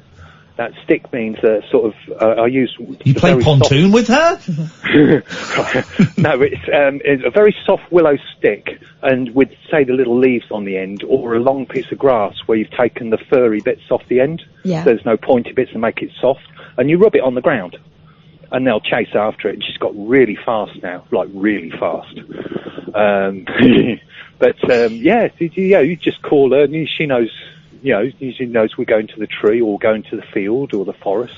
This is insane. You want to, It's just key words. Can she hear us? At the moment, no, she's over by the bridge. I feel like Patrick Troughton in the first Omen movie, but you need to kill this cat. No. You need to kill this cat. She's gorgeous. She's not, she's evil. She's got the most vicious claws going, man. Oh, he loves it, Mark. Thank you very much indeed. Thank you. My God, they're the worst. I know I'm a big advocate for cats. I have been. That changes here. Get rid of cats. They are horrendous creatures. I'm stuck with these girls for, I've got another 20 years with these cats. 20 years. I'm going to be in my late 60s when these cats finally give me some peace. Imagine the pile of corpses. God, well, it's just relentless. 03444. Actually, I'm not going to give out the number because we've got a couple of calls and we'll take calls straight to her after midnight. So. Here's the thing. Let's go to Nellie. Good evening, Nellie. Good evening, Ian. Good evening, Katherine. Hello, Nelbert. Was that a yawn? Yeah. We're all a bit tired. Don't take it personally. We're all a little bit tired. It was that inflatable obstacle course yesterday. I can't do these things. We can't walk. Both of us got out. We ended up at work at the same time. We both got out of our cars. It was like old men and women getting out. It was completely knackered. Oh, well, you know, I think that comes with age, doesn't it? It comes with age and being unfit and lazy, which is what I am. Nelly, what can we do for you this evening?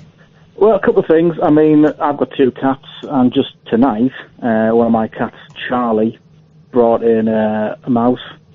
But obviously what he does, he just basically just plays with it alive indoors. So mucks around with it. Can I found out an amazing, sorry to go off on topic, but I meant to talk about this earlier on. You know, there's been like loads of actors that have released records and stuff. Do you know about this, Nelly? Like, actors release records. This is absolutely true. Sean Connery is about to release his first pop record. Wow, okay. Have you heard about this, Nelly? No. He's doing a cover of the Divinals, When I Think About You, I Touch Myself. Is it about books? Yeah. He touches himself. Yeah, that works. Yep. Yeah, good. Yep. When's it out then? It's coming out soon. Real soon. It's called it's by the Divinals, and it's called When I Think About You, brackets, I Touch Myself. I mean, yeah. Yeah. Well done. Yep. So the mouse. Yes, I'm never quite good with mice. I don't like picking them up, so I just basically sort of open the door and just usher it out. Wait, dead ones? No, this. Don't pick up a live mouse. I did it the other day, and it bit the hell out of me. See, my wife does it all the time, but I can't be doing with that anyway. I tried to pick it up. I rescued it from the cats who were mauling it, and it was just sort of sat in the garden, and it wouldn't move, and I was trying to shoo it, and it wouldn't move, and the cats were coming in again. So I went to pick it up, and it bit me, and it was that thing where it was holding onto a finger with its teeth, and I was trying to shake it off, and I could not bring this mouse off. See, the mice in my part of the country must be cleverer, because as soon as they open the door, they head for it and they're out. Okay. All I do is pick up the cat and they're away. Yeah. But another thing I was going to mention is that talking about like sort of haunting, nightmarish, repetitive nightmare, dreamy vision things. Yes. And there was a nightmare I had that still I've reimagined, you know, went through it again like a few times. And I'll describe it to you, and it's quite disturbing, but you see how it goes. So basically, if this turns out to be a piss poor joke, no, it's not. You're banned for the rest of the month. What? He gets banned, but you did that Sean Connery thing. Is that right? That's a true. That wasn't even a joke, though. That's a true thing. It's a true story. Anyway, yes. So the dream was basically me and my best mate were in a fast food restaurant. Yeah. He strangely orders a muck Sunday dinner, which is a strange thing in the dream. A muck Sunday dinner? Oh, this is a dream. Yeah. Okay, all right. Yeah, this is a nightmare, but when I first had the nightmare, he had just had a little boy, a little baby, and had the baby with him in the dream. Yeah. And he suddenly says, "Oh, I forgot to get the milk." Oh, are you just telling us your dream? No, this is the nightmare I had, and then I've sort of had the same nightmare over and over again. Okay. Because other people's dreams are the most boring thing you can listen to. I mean, look what happened to Martin Luther King. Too soon? It gets a bit grotesque. So he goes and gets some milk from the counter. Yeah. Brings it back, gives it to the baby, and the baby starts to have a bad reaction to it.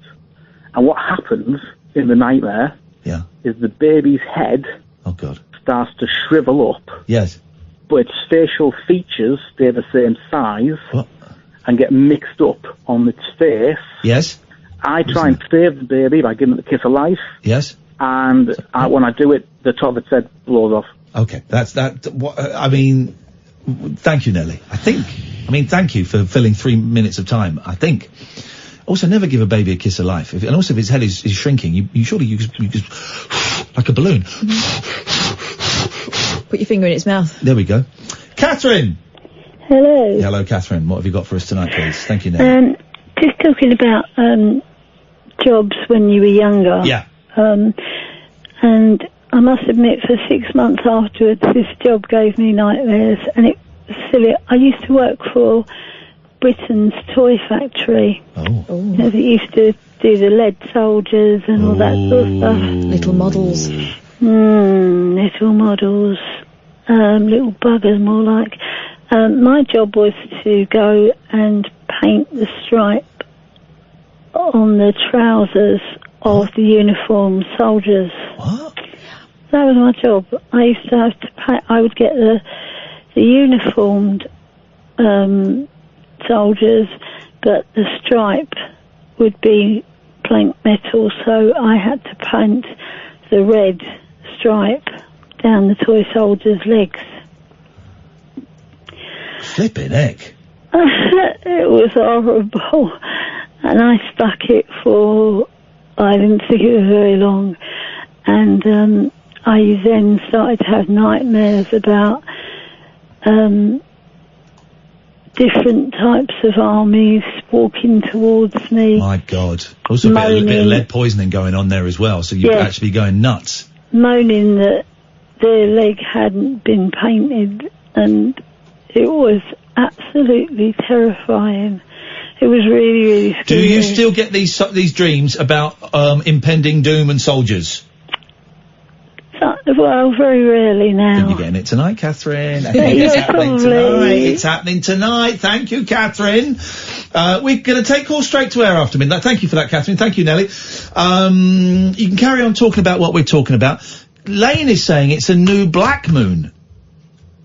Or new dark moon, or new black moon, or something. I wasn't really. So what? I've never heard of such a phenomenon. Nor have I, which makes me suspicious. I'm not going to give out the phone number because I don't want you to call now, but we will take your calls in a little bit. This is the Late Night Alternative. We are on every weeknight from 10 o'clock. It's Catherine Boyle, it's Iain Lee, it's Talk Radio. The Late Night Alternative with Iain Lee on Talk Radio. We have ways of making you talk.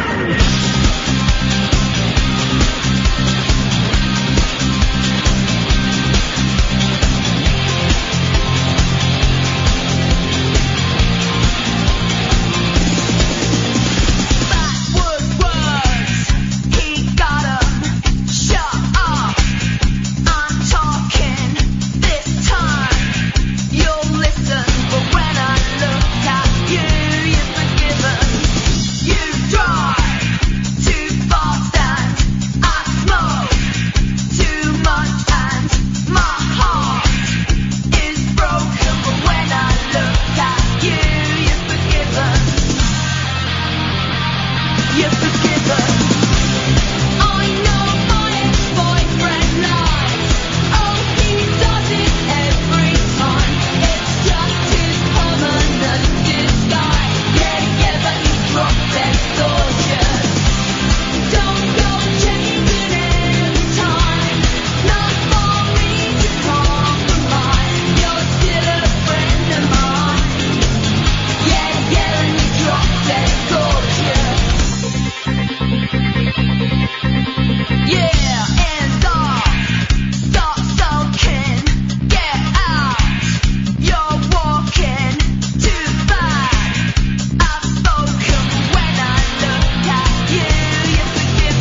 There are places I'll remember all my life.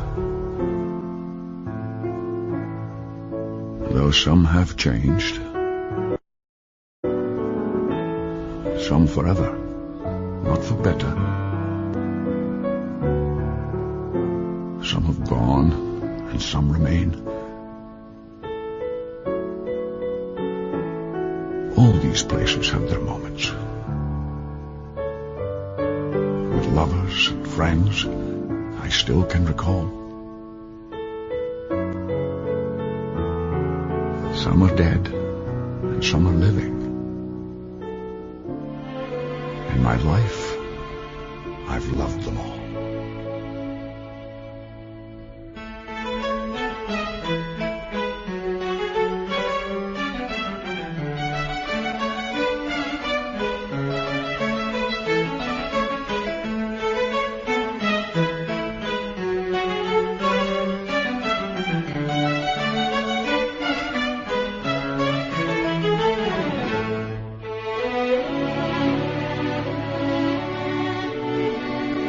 But of all these friends and lovers, there is no one compares with you. And these memories lose their meaning when I think of love as something new. Though I know I'll never lose affection for people and things that went before.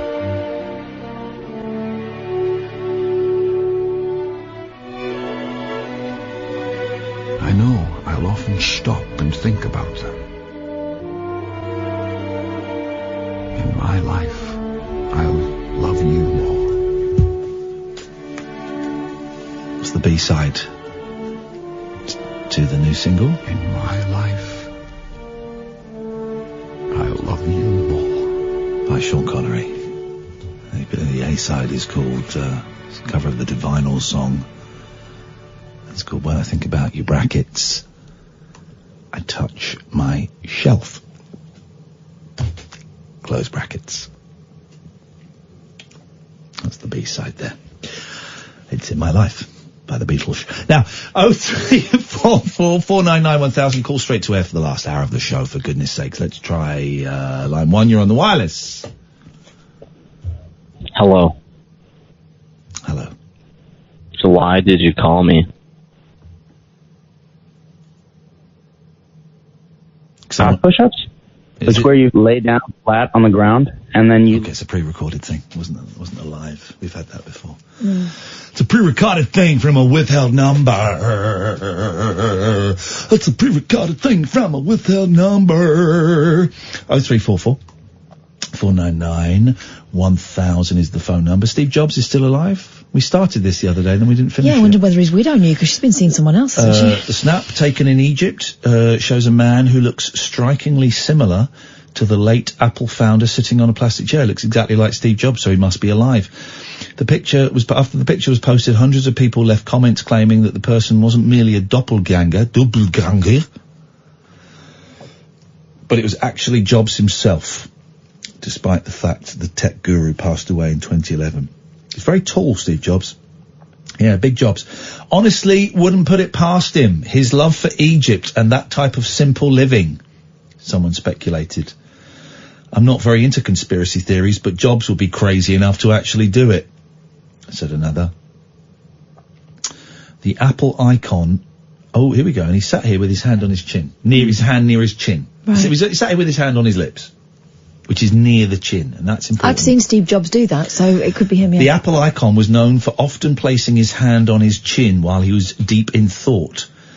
And eagle-eyed viewers noted the man in the image was doing the exact same thing. Well, he's on his lips. He has the pose down. This is super weird. Very close resemblance, one remarked. And while the man in the image wasn't wearing Jobs' trademark turtleneck and blue bootcut jeans. He was seen sporting the Apple icon's distinctive circular spectacles. Oh, this is good. Look. They've done a thing where you can swipe betwixt... Okay, so there's Steve Jobs. There's a man in Egypt. Steve Jobs, a man in Egypt. It's the same... Yeah, we go. It's the same guy. It's pretty much the same guy. Is Salman Rushdie still on a fatwa? Or has he lost weight?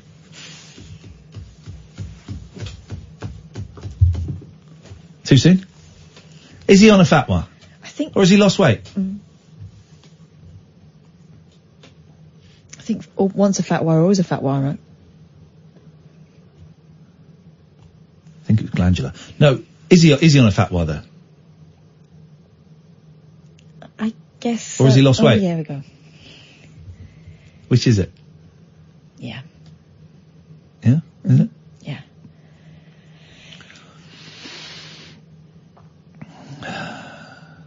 But, do some Muslims still want to kill him?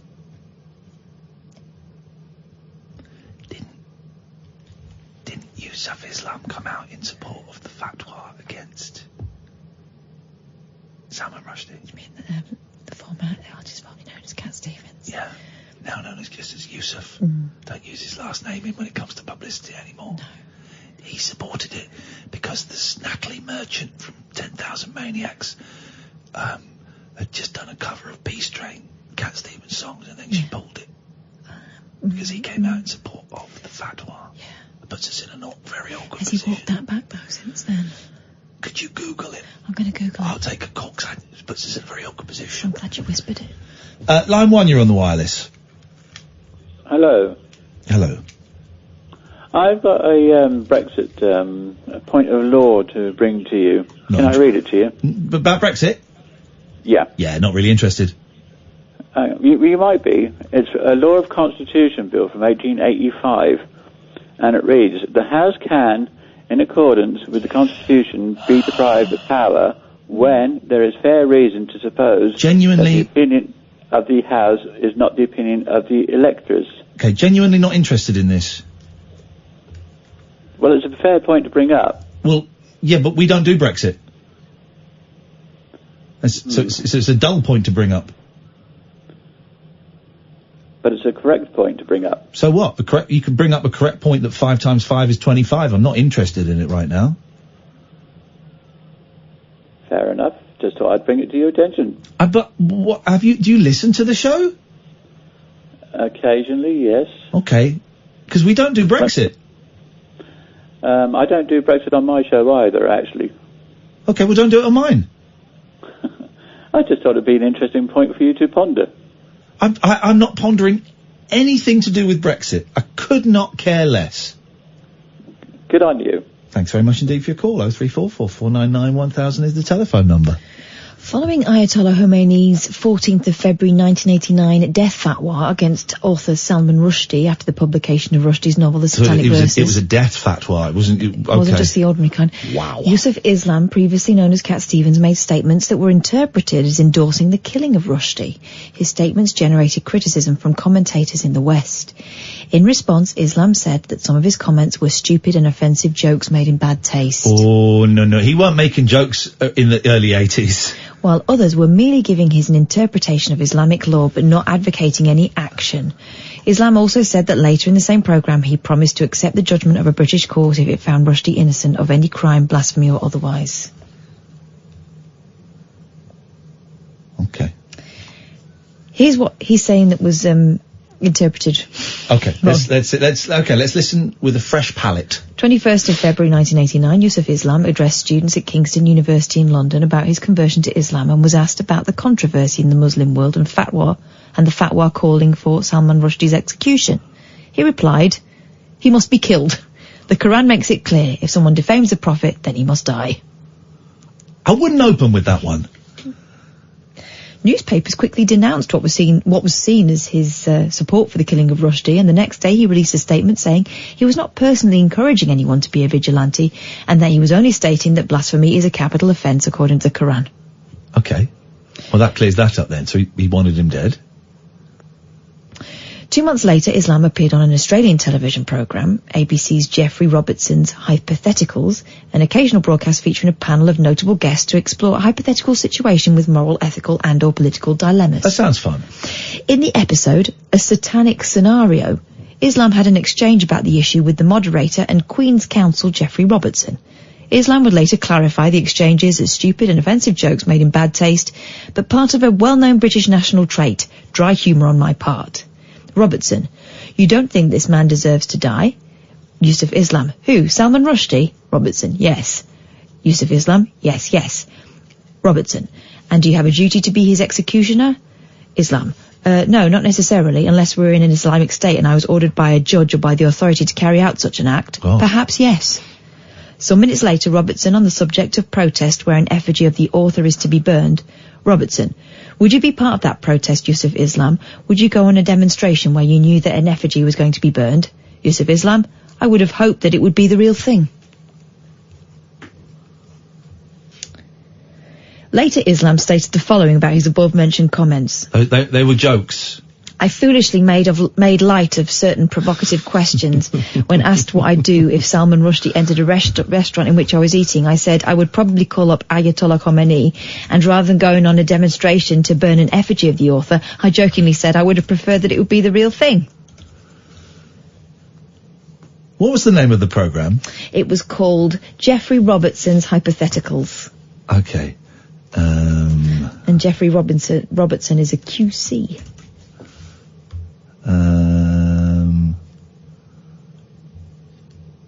Hang on a minute. The sun has just set, Yusuf Islam, behind your Islamic Centre at Islington. You've completed your fourth prayer of the day. Time for supper?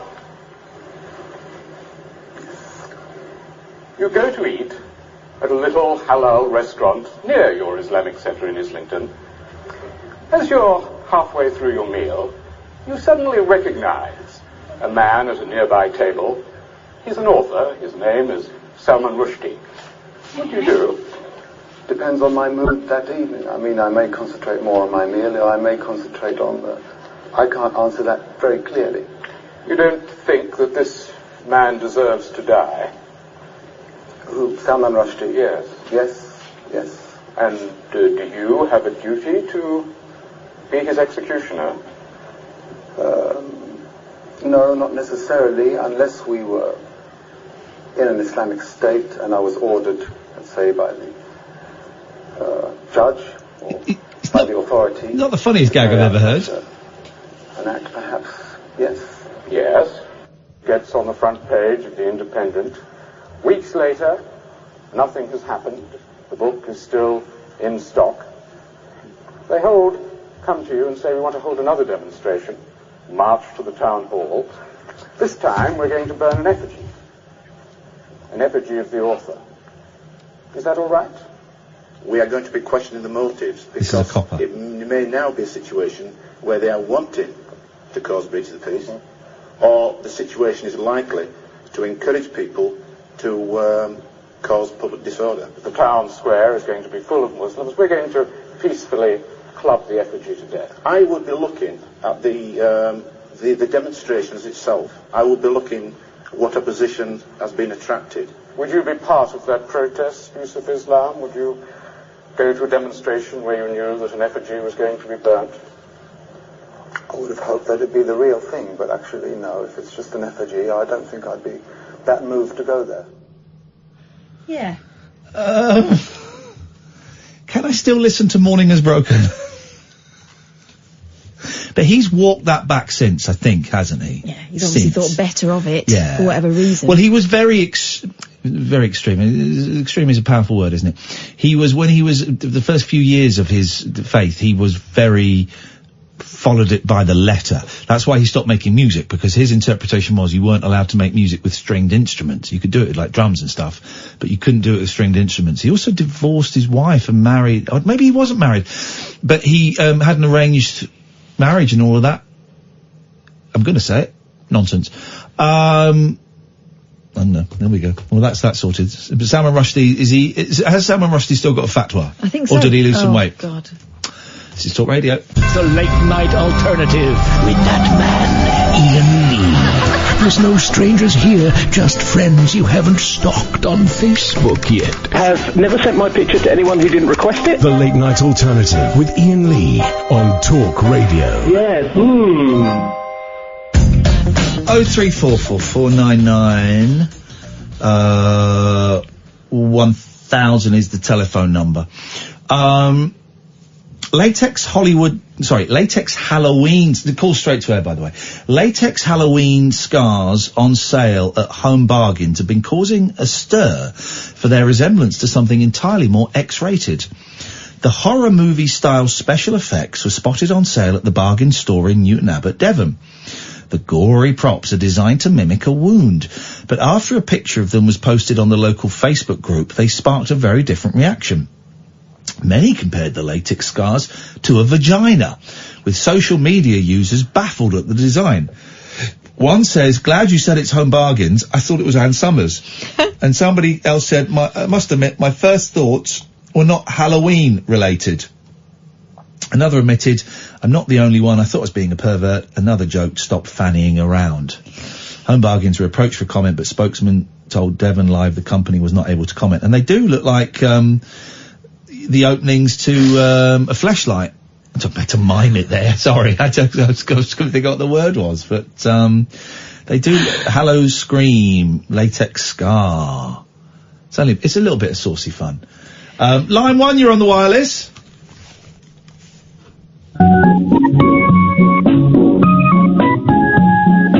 If you need milk or if you need bread, then there's a place where you should head.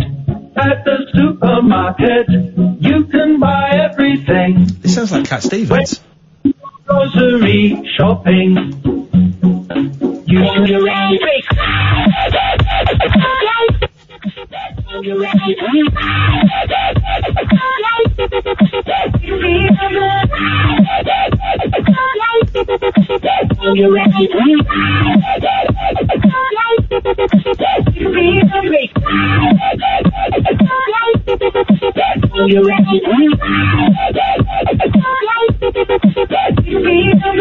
Okay, by the way, I've just found this.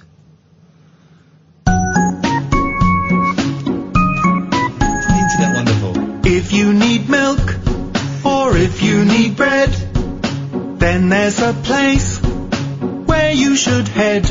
At the supermarket, you can buy everything when you do your grocery shopping. Thank you. Let's go to line 2, you're on the wireless. Up your bum. Up your bum! Dickhead. Phoning me up and saying up my bum. Outrageous. What you got, Boyley? Well, have this. Oh, she's coming in hard and fast.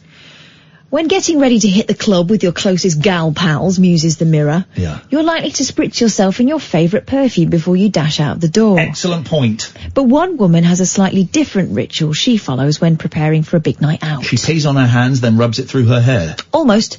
Shan Boodram has claimed that she uses her vaginal fluids... Oh my God! ...as her signature scent when she goes out on the town, and it acts like a love potion, causing those attracted to women to flock to her. Love potion number 69. I've actually heard of this before. The sexologist has written about it in her new book, The Game of Desire. How to Smell a Fanny. And shared an excerpt about the bizarre trick with Refinery29. In the excerpt... What's it called? How to have fan... What's it called? Smell my fanny. The Game of Desire. The Game of Desire. Okay. In the excerpt, she explains why she covers herself. I don't think she says covers herself in it. She's... Can you imagine? Covers herself. In her own bodily fluids. She explains, I think she's got to be American, hasn't she? Shannon Boodram. She explains, vaginal fluids, especially around ovulation, really any time. I'm doing her like Samantha from Sex and the City because it's a sort of mucky goings on that she likes. Shannon Boodram, okay. Vaginal fluids, especially around ovulation, but really any time. Are you doing a voice? Yeah, I'm doing Samantha from Sex and the City, you know, the really mucky one. The dirty one. She'd definitely Those do girls this, are wouldn't so she? potty-mouthed. She'd definitely try this. And then Carrie would write about it. Oh, What about your fanny? Anyway, vaginal fluids, especially around ovulation, but really any time you want to feel an extra boost of confidence, can serve as a love potion. Hang on a second, sorry. This is exactly what she sounds like. Go on. Oh, hang on, why won't it play? Oh, why, hang on a minute. Oh, I have video footage of her, and I can't get it to play. Shannon Boodram. Oh, it's frustrating. Shannon Boodram. She's quite a young. Yeah, she's a beautiful woman. Very young, beautiful woman. Oh, let me try. Okay, let's try this one. Oh, hang on. This is her telling my parents about my. Are you still using Google? A very deep voice. Okay, there we go. Here we go. This is it. So I actually went on social media and I told people I was going to film this video and asked them which videos they would like to see you react to. So it's her parents. So they're obviously going to be the most uncomfortable ones. I want to share a secret with you guys. Me, for example, I'm in an open relationship. This one in particular started not feeling well all the time. Hello there, lovers and friends. These two individuals here are my loves and they're my friends, but mostly they're my creators, also known as my parents. We're friends. You want us to be honest? I want you to be honest. Absolutely. What percentage of my videos would you say that you watch? I watch probably about 75 to 80%. Ooh. I'm close to 100, but then again I'm lying, so probably about the same as your mom. Okay, so I thought we would kick things off with your video. About all the functions and the health benefits of orgasm. I want you guys to live a long time. And so... Well, even for men, ejaculation is the best way to prevent prostate cancer. Yeah. It's actually trumps everything else because your seminal fluid, the white stuff... Oh, Dad, stop it!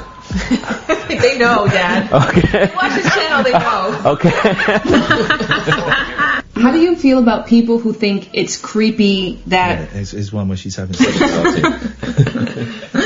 Okay, this last video I'm going to show, I really don't want to show, but it was the most requested one. Yeah. What did you edit frame now? I don't know, that's why.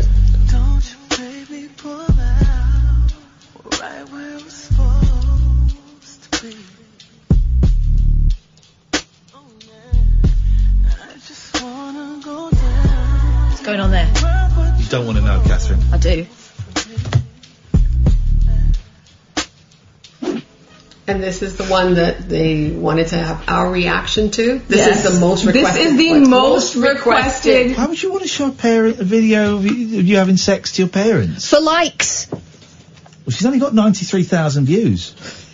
We'll come in a second. We'll come in a second. Sorry. I do apologise. We got a call. Hello, line 1. You're on the wireless.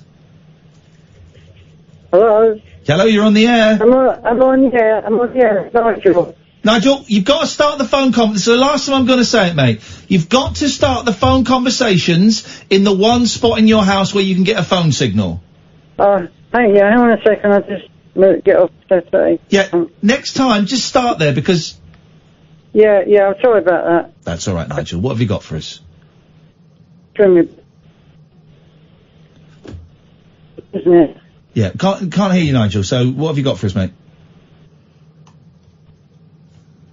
Absolutely nothing, it would appear. Carry on, Catherine. Thank you. Okay. So, now we know what she sounds like. That's good to know. Yeah, sorry. Thanks for that research. You're very welcome. She explains... I can do more research on her videos No, if it's you want. fine. It's fine. You can do that privately. Oh, okay. She explains, her voice is a bit more vaginal fluids. All right, especially around ovulation, but really any time you want to feel an extra boost of confidence can serve as a love potion. Yeah. Here's why. I'm often asked to confirm or deny the myth that eating an excessive amount of pineapple will make someone taste better during oral sex. My response is, if you think it makes you taste better, then it absolutely works. Similarly, regardless of if vaginal pheromones truly make a person irresistible or not, the fact you think it does will cause you to act in a bolder, more confident manner. She goes on to teach people how and where to apply their own natural scent to themselves. The first step is to wash your hands. And then... I mean, you know what she's doing. Okay, I don't need to say it, do I? Don't say it. How do you do it? Move your finger around in your vaginal opening. Oy. The goal, she says, is to get a new sample from the Bartholin's glands, which are the size of a pea but play a large role in vaginal lubrication. She continues to say that once you've got a good amount of wetness, you can go ahead and rub it on your neck, collarbone and wrists. Pretty much where you'd put your Charlie or Tweed. Apparently this will make you... She's been getting it from her Charlie, that's the thing. She's been getting it from her Charlie. Apparently this will make you smell pretty good to potential partners, unless you've got bacterial vaginosis, in which case you won't be smelling so hot. You not stinker Fanny. Oh my God. Boodram claims that she used the technique countless times over the past 10 years and gets mixed results each time. I bet she does. Sometimes people are flocking to me. Sometimes I don't notice a difference, she confesses. But I'm always followed by cats. I would say you aren't here because this is where you're meant to be. You aren't in this circumstance because you can't do any better or that you aren't any better. You're here because you're afraid. You're here because you've allowed other people to tell you that this is your potential. But you know what your potential is. You know what you're capable of doing. So why aren't you doing that? And I get it.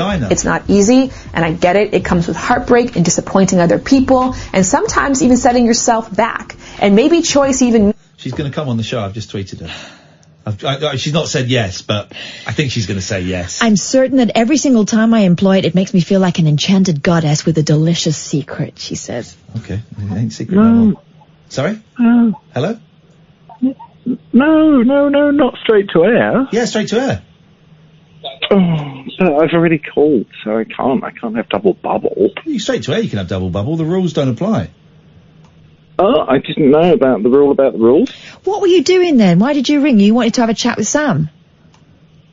Well, yeah, really, yeah. I wanted to actually just say, I tried to make a joke earlier and it actually sounded like I was making a complaint, so I was kind of apologising. But, also, have you got a tip for, like, how to get the sound into the phone directly to sort of talk to, to put across to people? Yeah, I'll let Kath answer this one. She's good at this kind of stuff. Kath, yeah, have you tried... I don't know. You've tried using your mouth properly and putting it near the phone? Oh, the mouth. Yeah. You know the flapping hole. Oh, that shit comes out of. Oh, hang on, because you're going to have to be more specific here. Guys? Are they still there? Don't think so. Are they still there?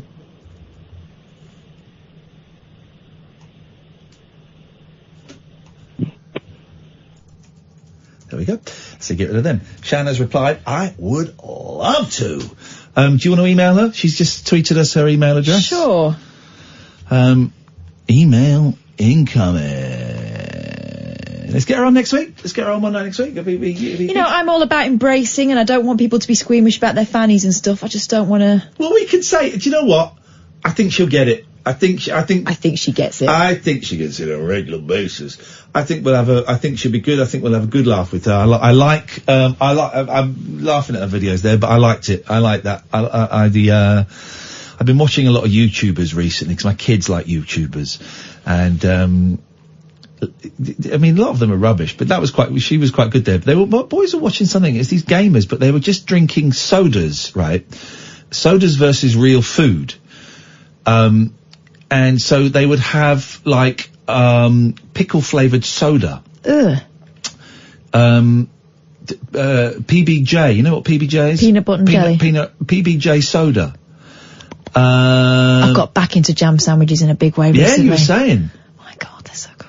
Do you want to send Shan an email? Or I'll DM her, she's just followed me. Oh, there you go, fine, do it.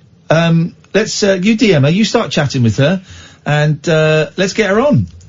She sounds fun, and I want to know if that's one of the 5 tips, what the hell are the others? Also, she's not come up with this by herself. I've heard of this being a thing before. Oh, really? Yeah. Tip number 2, put a pinky up your ass. Yeah. Well, no. yeah, actually that works. Trust me, so I met my husband. Yeah. No, I smell like a Boddington's factory when I met him, that's what he likes. Right. We'll play the trail. We'll do the ads in a little bit. Did we do the trail? We didn't, did we? This is Talk Radio. Unmissable late night radio with the original king of unconventional conversation. Make contact with Ian Lee. The Late Night Alternative with Ian Lee on Talk Radio. I love this job. And the internet, as much as I hate Twitter and stuff, that is great that Kath finds a story like that. While she's talking, I'm messaging the young woman involved. And then during the breaks, Kath is sorting out getting her on the show next week. That's what it's all about. Let's get Shan Boodram on. I think we'll have a laugh with her. I think that'll be fun. Let's try and sell a couple of copies of a goddamn book. This is the Late Night Alternative. We don't do Brexit. I know you have found the only oasis on British phone-in radio where we can escape that absolute bullshine. Very strange vibe in the whole country. I would say, message there, you're good. Done. I would say at the moment, so, we're just sort of having a nice relaxed show. We're talking about the dark vibe that is going around. And for the last 20 minutes of the show, it is calls straight to, 0344 499 1000 is the telephone number. Did we finish the Shan story? Yeah, I think we did, yeah. Thank you, Gareth. That's very kind of you. I went to Sex today, Computer Exchange, because I had to take a couple of games back. I'd ordered doubles. And they got 50, the one in Aylesbury, they got a whole wall of 50p DVDs. I got Crash, and, Isn't that a pervy one? No, not Crash, Death Race. Crash is the one where they all have sex in car crashes. Yeah. Death I never Race, saw that, but I heard about it. I watched the first 10 minutes, it was boring. So the Death Race, starring Jason Statham, 50p. Mechanic, starring Jason Statham, 50p. Then when I was at the till, I noticed, I said, there's a big pile of DVDs, and I went, are these for sale? He went, yeah, we should not put them out yet. Mechanic Resurrection, £1.50. Who's in that? Jason Statham. Oh. Nicholas Boye. So, I started watching, Death Race today. Very exciting, very exciting. What happens in it? He has a Death Race. With Lovejoy. It's good, but they do that thing when they want to make, like, they want to pretend it's a little bit more than just, a load of thumbs driving cars and firing guns at each other. Yeah. In an apocalyptic future. Mm-hmm. They make it look a bit grey. Yeah. You know what I mean? They make it look a bit grey. Serious. It's art, this. It's a serious film. And I'm thinking, no, make it, because I watched Crash, Crank the other day. That's it, Crank. And that's very, colourful and over the top. Have you seen Death Race, Sam? I've done 45 minutes. I found myself looking at my phone quite a lot. I watch it regularly. It's one of my sister's favourite films. Sorry? She loves it. You watch it regularly? Yeah. I got it for 50p. I've met your sister, haven't I? Yes. Yeah. I'm not, I'm courting, but if she wants to come around and watch it in a different environment, I've got it.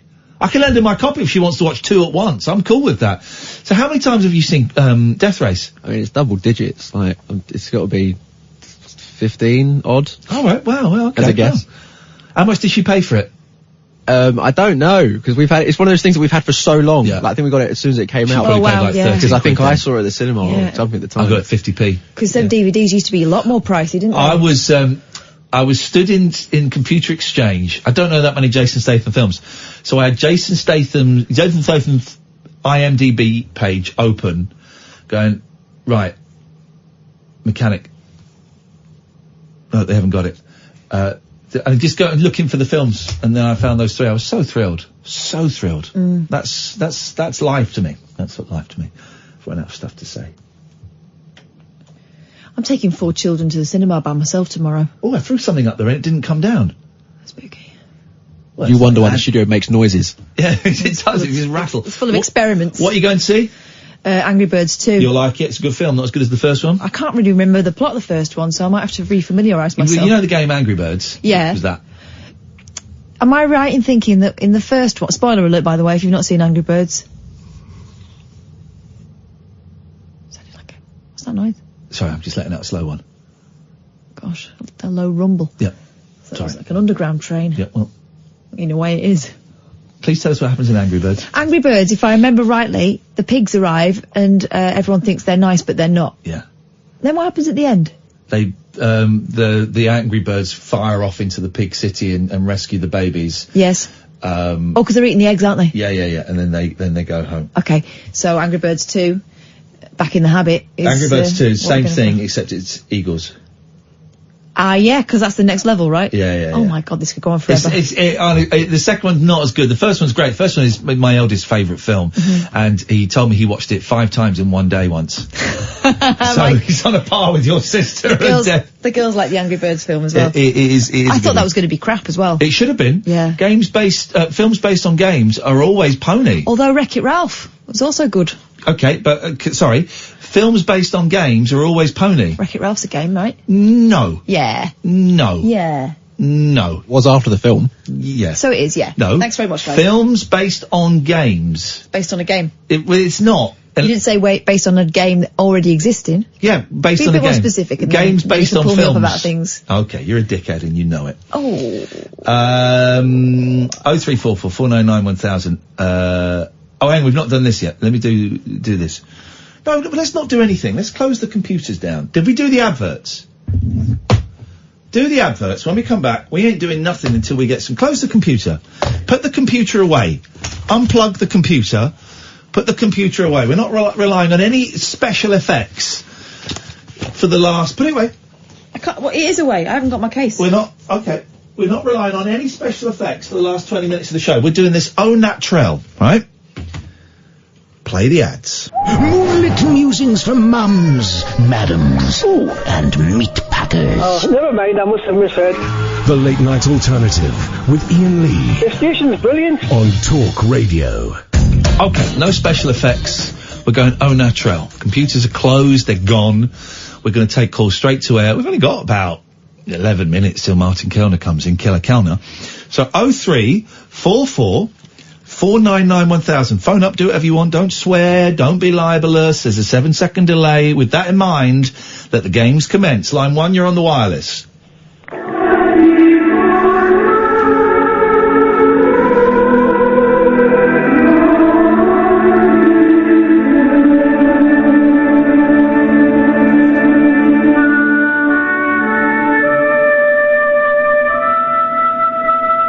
It's not the Cat Stevens version, though, is it, you absolute prune? Let's go to line 2. You're on the wireless.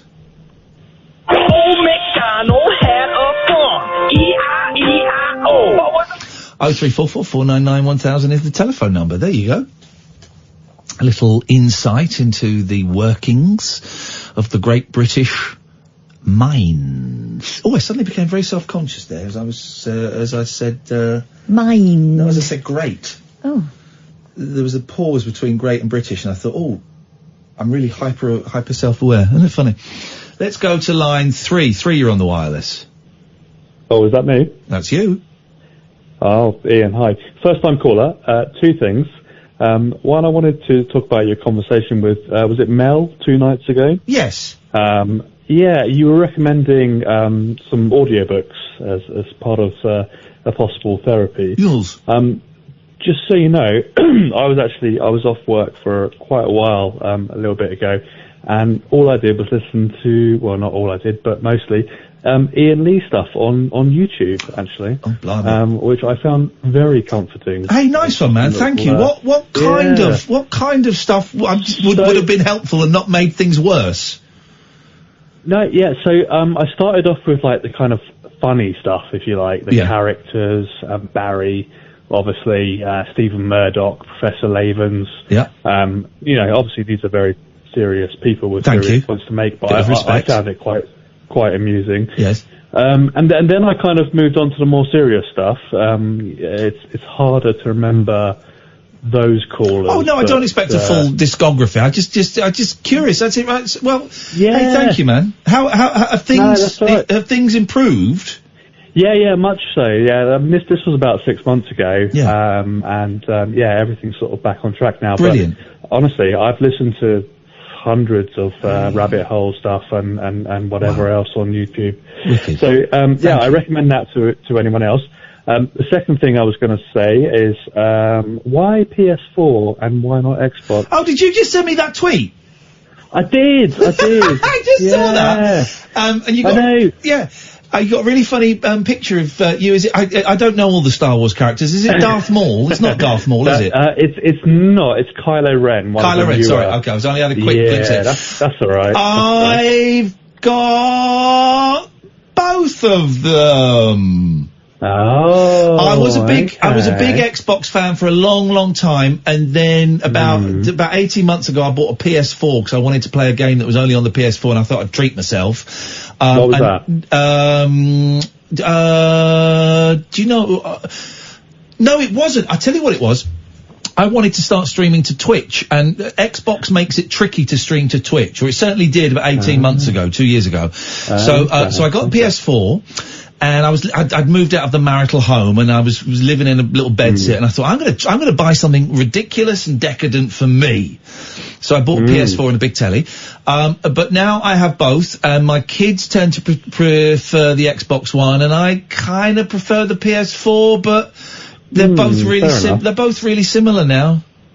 Yeah, I suppose they got the same. A lot of games are cross-console now, anyway. You tried Apex Legends yet? I tried Apex Legends. I got a little bit bored of that after a couple of months of that because it was a bit samey. I prefer PUBG. I like team kills. I like team kills. You see, I'm only about a week into Apex Legends, and I'm not very good at it, but it seems better than Fortnite, right? Oh, it's better than Fortnite because you ain't got to build stuff. Yeah. Oh, that's exactly what I said. Can't build.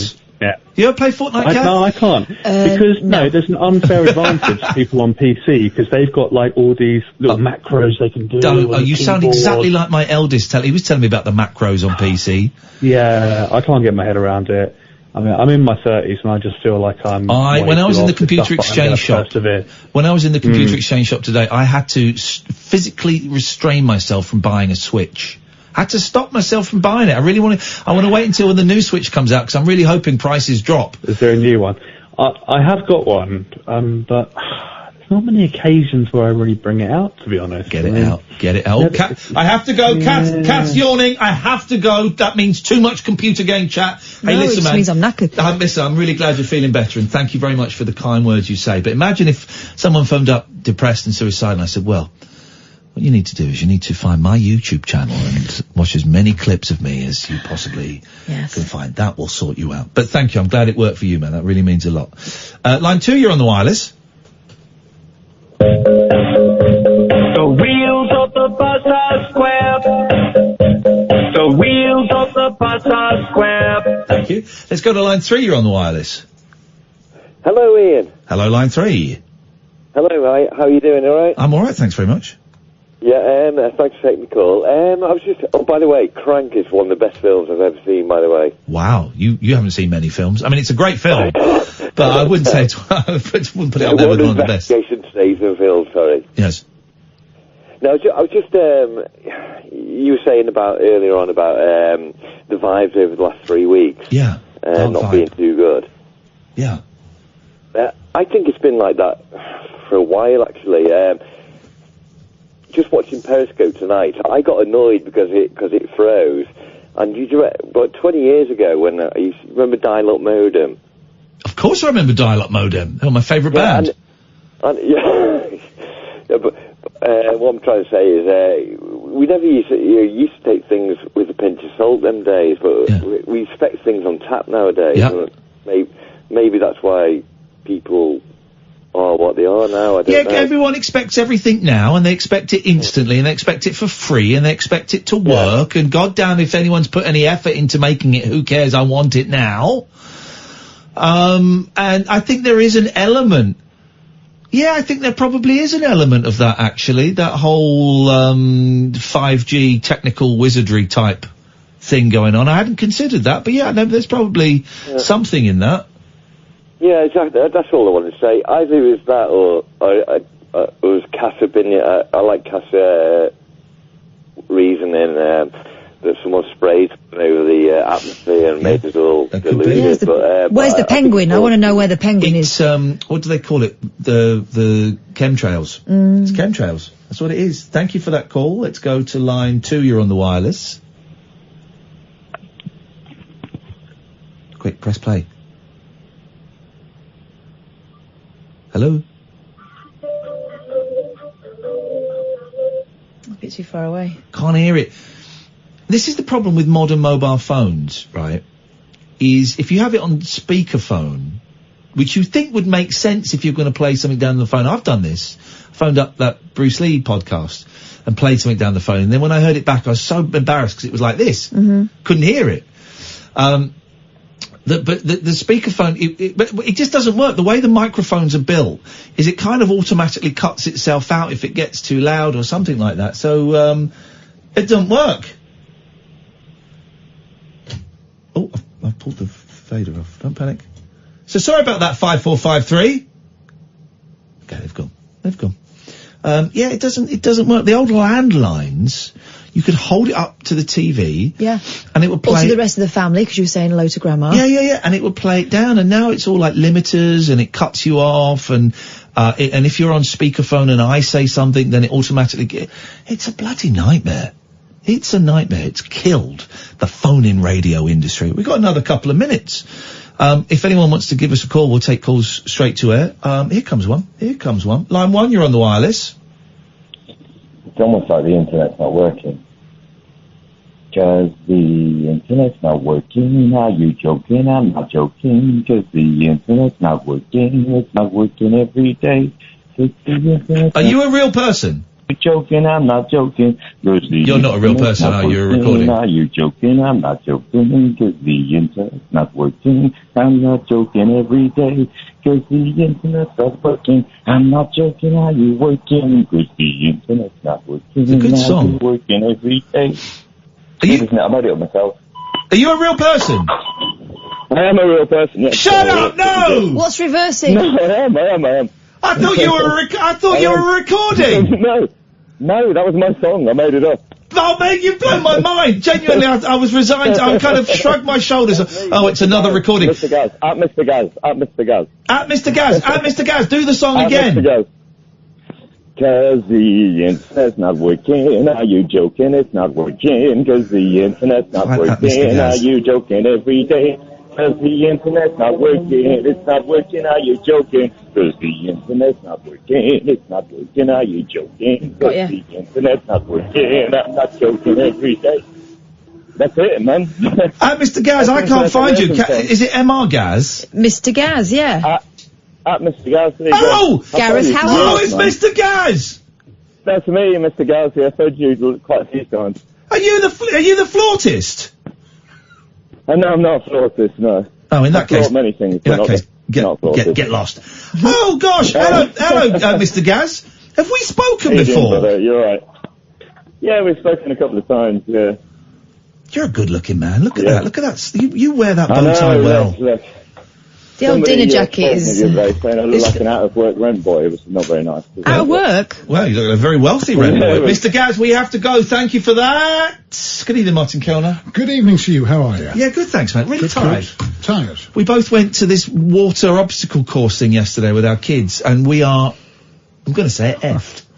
Completely effed. Completely effed. Yes. Well, it doesn't come over. You sound full of beans. It sounds brilliant. Brilliant. What you got this evening? Well, we have the curator of the Sardine Museum. Oh, I know you've been after this for a long time. We certainly have. Well, everybody is. Yeah. Let's be honest. He's the guy that everyone wants to talk to. Yeah. Turned us down. Couldn't squeeze us in. We weren't big enough. No. Turn Lorraine down. Everything. Okay. But he is the curator, the man, at the Museum of Sardines in Stavanger, and he's joining us from Stavanger. Can I say something critical to both of you? Yeah. I heard it. I did a really funny joke just then. Yeah, I heard it. And neither of you picked up on it. He squeezed us in. He couldn't squeeze us in. Sardines. Right. Well, you see, you should have said he couldn't pack us in, because sardines, you never say sardines are squeezed, you say you're packed in like sardines. There's so much wrong with the joke, Martin. Let's not start. Shut up. I don't like to deconstruct, but I think... Deconstruct your face with my foot in a minute, Kellner. Don't be salty, Ian. Salty? Mm-hmm. But sardines aren't salty. They are. I've never had one. Have you never had a sardine? No, I haven't actually. Wow, I love Mike sardines. Reed gave me my first ever pork pie. Really? That's a real claim to fame. It is, isn't it? Was it Mike Reed the disc jockey or Mike Reed Mike Reed the racist disc jockey, not Mike Reed the racist comedian. Who's no longer with us. So He's not, say what the hell there was you a like. really weird show on Channel 5 once where Mike Reed wore a black man suit. What? Mike Reed the disc jockey or Mike Reed? Mike Reed the comedian. Comedian. He wore a black man suit. and like black man makeup and did stand up in a black man's voice. We'll play it on Monday. It was a real, hello there. It was doing that did a stand-up set to see the effects of racism or something. I think I might, I think that Some sounds show. familiar. We'll find it. Hey, hang on, you've got no room to talk. You play Melting Pot, I read in the newspaper. Kelly Black and Kinky. 5 years ago, I got in trouble for that. But it's still in the paper. Yeah, I saw. Somebody obviously looked up Melting Pot and everybody... And they put two and two together. And I was accused of being a racist. Martin Kellner is coming up next. Thank you, Sam. Kath and I will be back on Monday at 10 o'clock. This is Talk Radio. On DAB, digital radio, online and on mobile. We are Talk Radio.